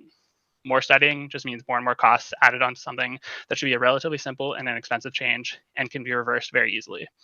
If we want to be prudent with the taxpayers' money, we need to cut down on this extra bureaucracy, not add more and more of it. We know the positives that come with improving transit. Please don't delay this even more. We should not let a loud minority of people stand in the way of very necessary progress that should be happening as soon as possible and is supported by the majority of people. I would urge you to amend this motion so that it seeks to instead study the effects after implementing the bus lanes instead of beforehand, and see what outcomes there are and what can be done to mitigate any issues after the changes have gone through. We will never be able to fully predict how people react to changes, so trying to study things until the end of the time to figure out what's going to be perfect is just implausible. Constantly putting off any sort of progress is just not the way to make our city a better place for us all. Thank you. And that was all for me. Thank you, Marco. And just stay on the line because we have a question from Councillor. No, we don't. Oh, for staff. Okay, we'll go to staff after. But actually, Marco, I have a question for you. Yeah. And it would be a similar question for Derek. I guess I'll just gently push back on that because, you know, my family and I, when we cycle, we tend to avoid Bank Street and use those side streets. So if there's a potential, you know, if the priority, for example, is given to buses on Bank Street and people are asking to cycle on side streets and there is a potential need for mitigation mitigation measures because it could make it less safe to cycle on those side streets if more cars choose to use them. Don't you see the utility in taking a look at how we can mitigate that? I absolutely completely get, as someone who also cycles pretty much every time I go down to Lansdowne, I completely understand it. And I would also be worried. One thing I would say is O'Connor has bike lanes and hopefully can be improved so that they're actually fully separated ones, not just kind of paint on the line or paint on the ground. So I think absolutely there's improvements that could be made there. And as a cyclist, you know, I'm always trying to think about what could be made safer. I would say though that like Bank Street having bus lanes would improve the actual cycling on Bank Street itself for someone cycling there because you're not worried about getting doored from parked cars. You're not worried about having to weave in and out of traffic. You could use the bus lanes themselves as I do often on Rideau Street that has bus lanes too. So I would say like that's part of what I was saying is it's hard to fully map out exactly what is going to happen after we make changes. And so that's why I would urge to make the changes and study it very closely afterwards and see how things actually shake out, right? And so instead of delaying it further for something that, again, is easily undone, I would say, you know, from most evidence that we have, getting better transit in the area is going to improve things. You know, then afterwards we can look at what needs to be changed and made better. Okay, I appreciate that. I mean, what I've learned in my time on council from our transportation staff is how transportation really is a system, and sometimes there's unintended consequences that can make one street safer and make another street less safe. So I personally don't see the harm in taking a look at potential mitigation in advance, so people have the whole picture when we have a final proposal. But I do appreciate your perspective, and I will be asking questions to staff about how much this could possibly delay things. So thank you for being here. Yep, thank you as well. Appreciate it. Next up, we have AJ Ramachandran. Hello. So Bank Street has the most ridership of any transit corridor in our city. The 6 and 7 combined to serve 22,000 daily riders in September 2024. And at the same time, we have a severe bus shortage due to an aging bus fleet. And this causes us to have to cancel many trips throughout the city due to buses not being available. According to data published by OC Transpo at the last Transit Commission, the average number of buses available for service is 521, but they need 540 buses for scheduled service. This is a shortage of 19 buses just on an average day without any issues. We need to use our buses as efficiently as possible to be able to make the most of our limited bus fleet. The way to do that is to have bus lanes that make buses actually complete their trip faster, which allows them to move on and complete other trips that are otherwise going to have a canceled bus. This motion will delay a vital study that's intended to improve the reliability, speed, and experience for 22,000 daily riders, as well as thousands of others who will not have their buses canceled anymore due to reliability issues. We need Bank Street bus lanes now, and to do that, we have to get the study over the finish line as fast as possible.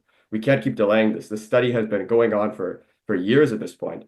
We need to get this study finished. So I encourage you to vote against this motion. Thank you very much. I don't see any questions, but I see a colleague of mine scribbling down some questions for staff that we'll certainly ask. Thanks so much. Last person on the list, we have Hattie Y. I'm sorry, I don't have a last name for you. Are you here? Okay, we're just trying to promote you. Hello. Hello. Hello. Hello. Can you hear me? Hi, Hattie. Yep, you've got 5 minutes. All right. Thank you for letting me delegate. My name is Hattie.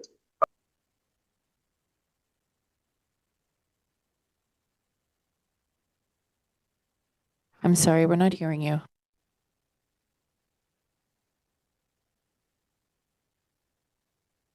Okay, we'll give him another minute to try and reconnect.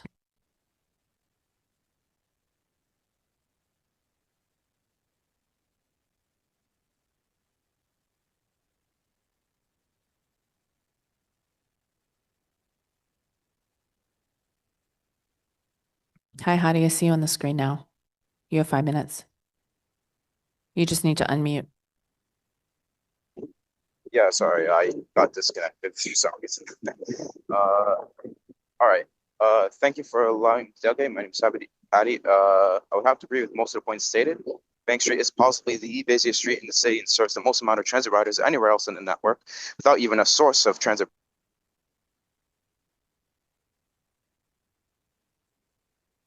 I'm so sorry, Hadi. If you don't mind forwarding your comments in writing, I think that will probably be best because we're having trouble keeping you on the line. There seem to be some tech issues on your side, but thank you. Thank you for coming. Okay. Do we have any questions for staff? Okay, I see Councillor Devine has a question.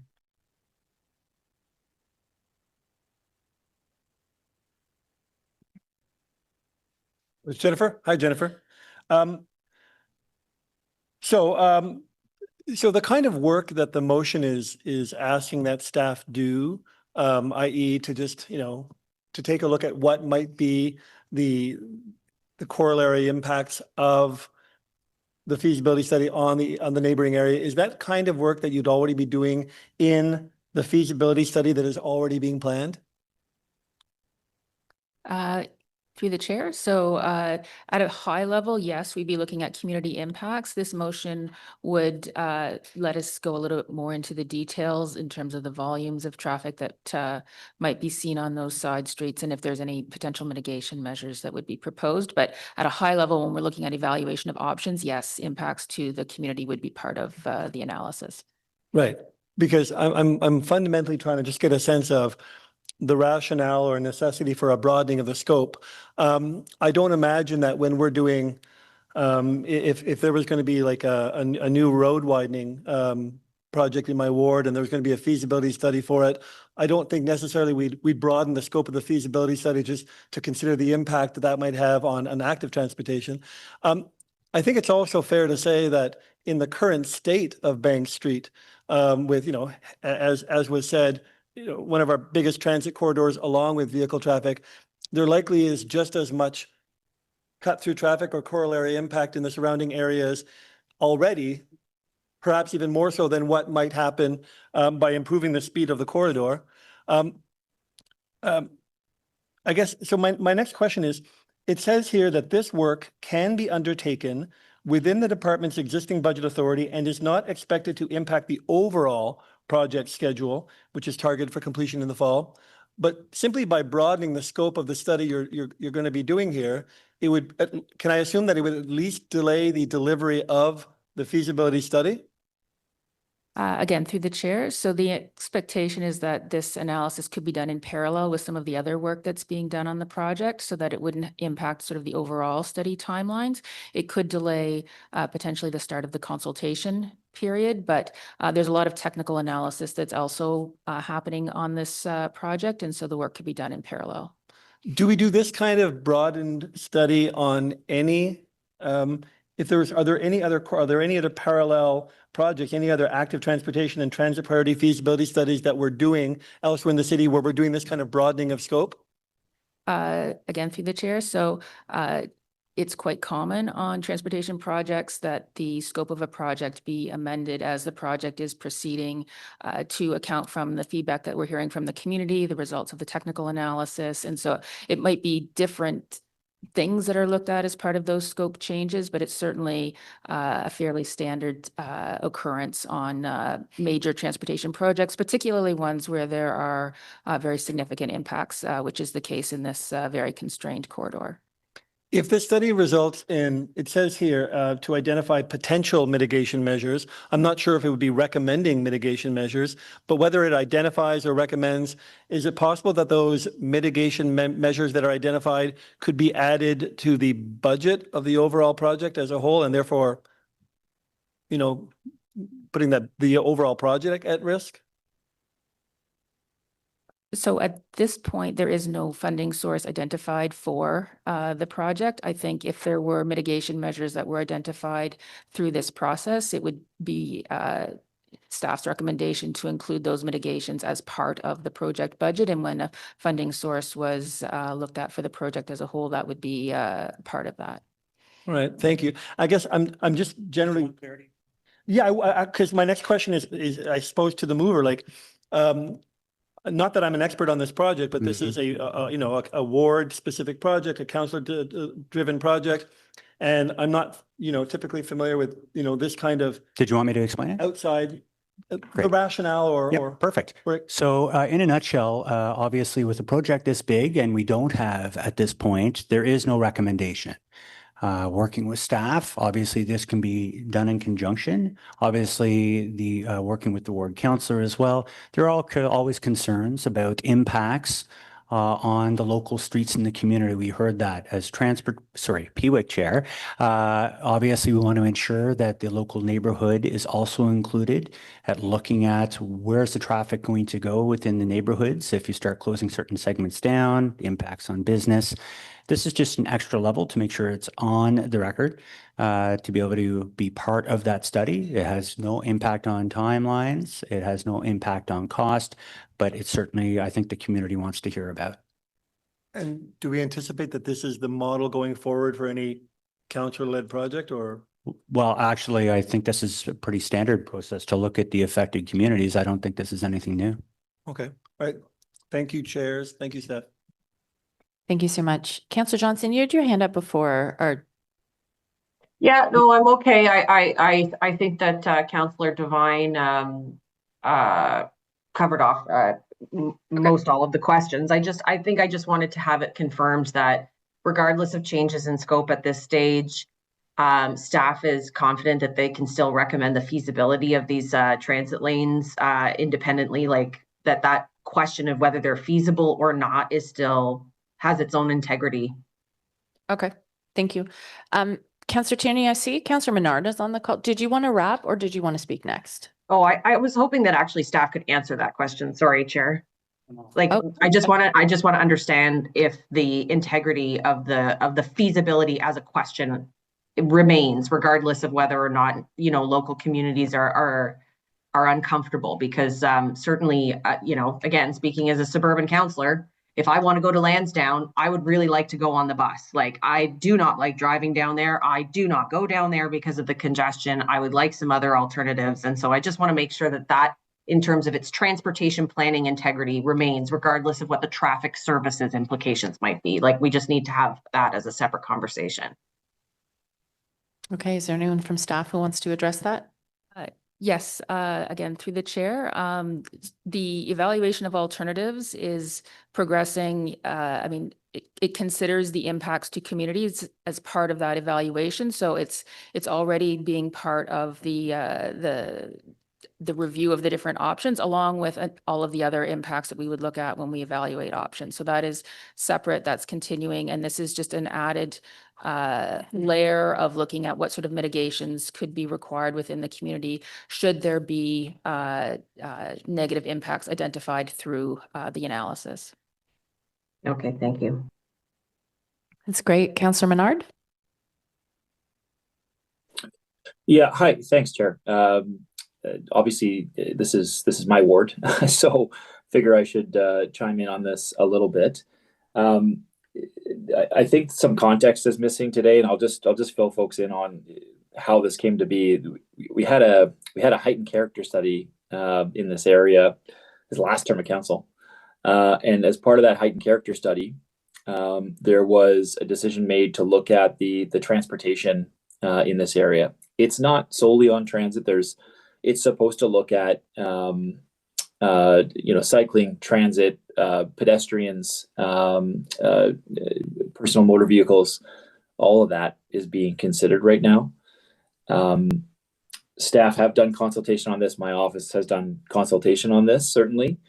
I don't think what Councillor Tierney is proposing is a big deal. I think staff are doing some of this in any event, but also just we're not hearing a big outcry or anything around the side streets. But what I think what Councillor Tierney has put forward here is just something that as a matter of course is probably fine. So I don't see a big issue with it. The bigger piece here is, this is supposed to be a potential pilot project in the future. It's looking at different options here. It's a tough corridor where you have to cater to multiple forms of transportation, not just transit, not just cars, not just people walking, and not just people biking. I do all of those on this street, and there needs to be a real kind of section by section approach here.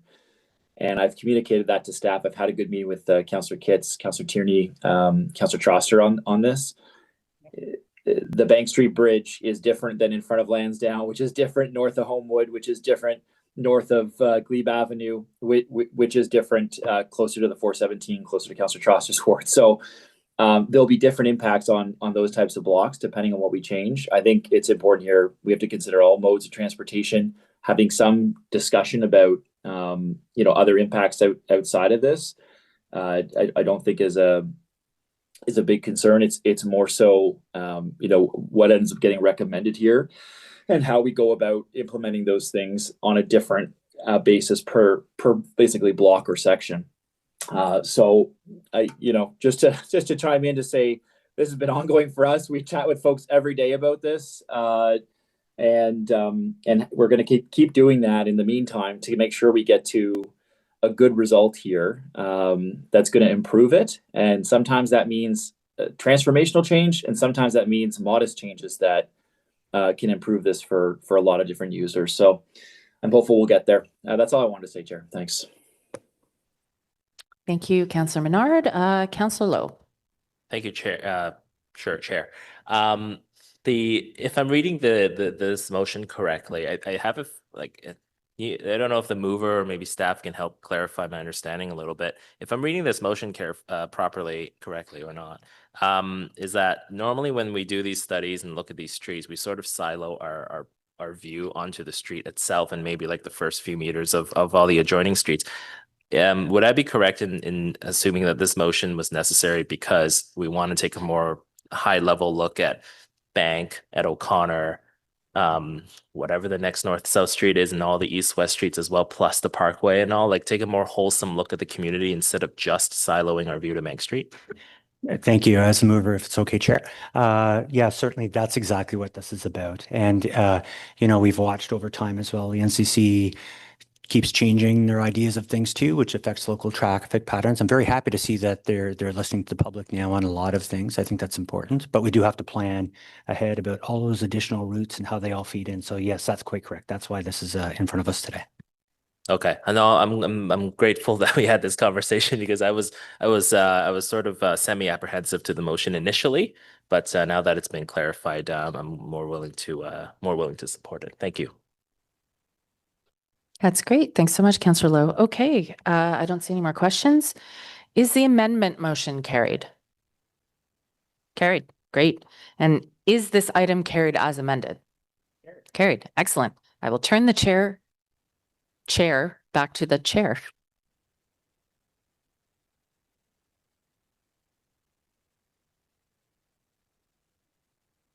Thank you, Chair. Now, Vice Chair. So we'll move along to the next item, which is, yes, we do have notices of motion. So I'll get to Councillor Dudas. Councillor Dudas, are you online? I am. Okay, thank you, Chair. Whereas Innes Road is classified as an arterial road and runs east-west through the entirety of Blackburn Hamlet. Whereas Innes Road is the primary transportation corridor through the hamlet, regardless of method of transportation. Whereas the vast majority of the roadway prohibits parking on both sides, save for a small section on the north side at the east end.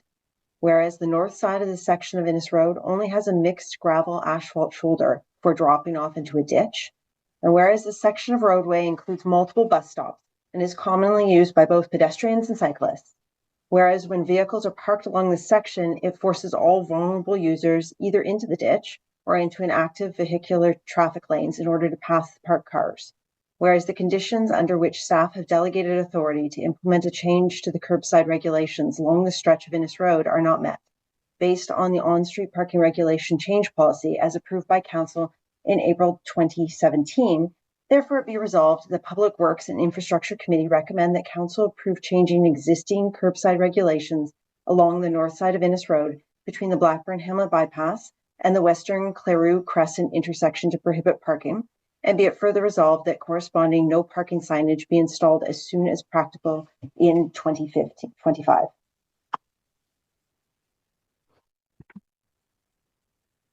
Great. Thank you very much, Councillor. The next one is Councillor Johnson on behalf of Councillor Brockington. Thank you, Chair. Whereas the Carlington neighborhood of River Ward has a default speed limit of 40 an hour on residential streets as part of the Entry Gateway Speed Limit Traffic Calming Initiative. Whereas the Carlington Community Association Transportation Committee has worked closely with the local councillor in recent years, identifying several traffic calming initiatives to pursue and implement within the neighborhood. Whereas there is a local desire to amend the speed limit on local residential streets from 40 to 30 an hour and would be tested in approximately half the neighborhood first as part of a phased-in approach. Whereas the area referenced in the motion includes Turnbull School, W.E. Gowling Public School, the Adult High School, the Alexander Community Center, Harold Place Park, Alexander Park, and Meadowvale Park. Therefore, be it resolved that the entry gateway speed limit for Carlington East, Carling to the north, Fisher to the east, Kingston to the south, and Maryvale to the west be amended from 40 to 30 an hour on all residential streets, excluding arterial and collector streets.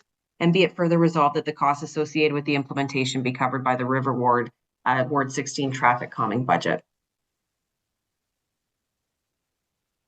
Thanks. Great. Thank you for that. So we do have a couple of inquiries. Councillor Kitts isn't here, but Councillor DeRoche has offered to read them in. Yeah, thank you, Chair. Doing this on behalf of Councillor Kitts. Happily, some communities, including Ward 19, have experienced road infrastructure degradation in certain instances due to significant fill hauling operations linked to the development and construction activity. These heavy trucking operations impact the condition of the roadway pavement, paved and gravel surfaces, and safety of the road users. These activities can also strain city maintenance resources and place the burden on taxpayers to fund road upkeep following damage by hauling operations. Could staff please identify what regulatory tools currently exist surrounding heavy vehicles and their impact on municipal road infrastructure, particularly outside of the seasonal load restriction period? Specifically, one, what legislative or regulatory tools are currently available to manage or mitigate the impacts of heavy vehicles on public roads? Two, how are these tools enforced? Three, are there any opportunities within development approvals, permitting, or bylaw process to require securities, cost sharing, or road maintenance agreements where heavy vehicles are used over public roads? Four, do staff have it on their work plan to review other options to address this issue? If so, what is the context of these reviews and what city departments will be involved? Second inquiry, Mr. Chair, is the following. As part of my ongoing interest in improving the quality and longevity of our infrastructure and road rehabilitation program, I, Councillor Kitts, would like to inquire whether staff have explored the use of recycled plastic materials in asphalt paving. I understand that this practice has been adopted in various municipalities globally with some reported net benefits. I would appreciate your insight on the following specific questions. One, what data or feedback is available on the use of recycled materials, mainly plastics and asphalt? Two, have the environmental benefits been considered? Three, how cost effective would it be and would there be any economic potential? Four, are there any disadvantages? Five, can plastic recycling materials that are collected in the city's Blue Blocks program be considered as a source? Six, is a Made in Ottawa pilot program to test this innovation possible based on the above answers? That's all. Thank you, Chair. Great. Thank you very much. Looking here, we have no other business. Just before we go to adjournment, though, I know I got this awesome note here, and I know you guys probably want to get going here, but I got to do this one because it excites me a lot, and I know our whole crew loves doing this. We all love it because we're all big kids. So just a quick announcement: the Big Wheels Expo is coming up, so we're quite excited about it. It's going to take place Sunday, June 8th. From 9:30 to 1:30 p.m. at the Ottawa Stadium, 300 Coventry Road. Last year we had like 3,000 people come out. It was actually a beautiful day. We all got to pretend we actually know how to drive these things and take photos with them. They didn't let me drive it though. They didn't even let me in the cherry picker. Can you let me do that this time, please? But it was a great free family fun event. You want to come check that out. There's going to be everything, the bread and butter of what we do: snow plows, sidewalk sweepers, garbage trucks, traffic displays, signal demonstrations, road painting. We have log trucks and hydraulic cranes, just to name a few different things that we're going to have there. And this will all be a part of the National Public Works Week, which follows on May 18th to the 24th. So that being said, I want to thank our amazing staff. I think PWIC is the cat's meow of all departments. For that, we're going to look for adjournment. The next meeting will take place June 26, 2025. Thank you very much for everyone's patience today.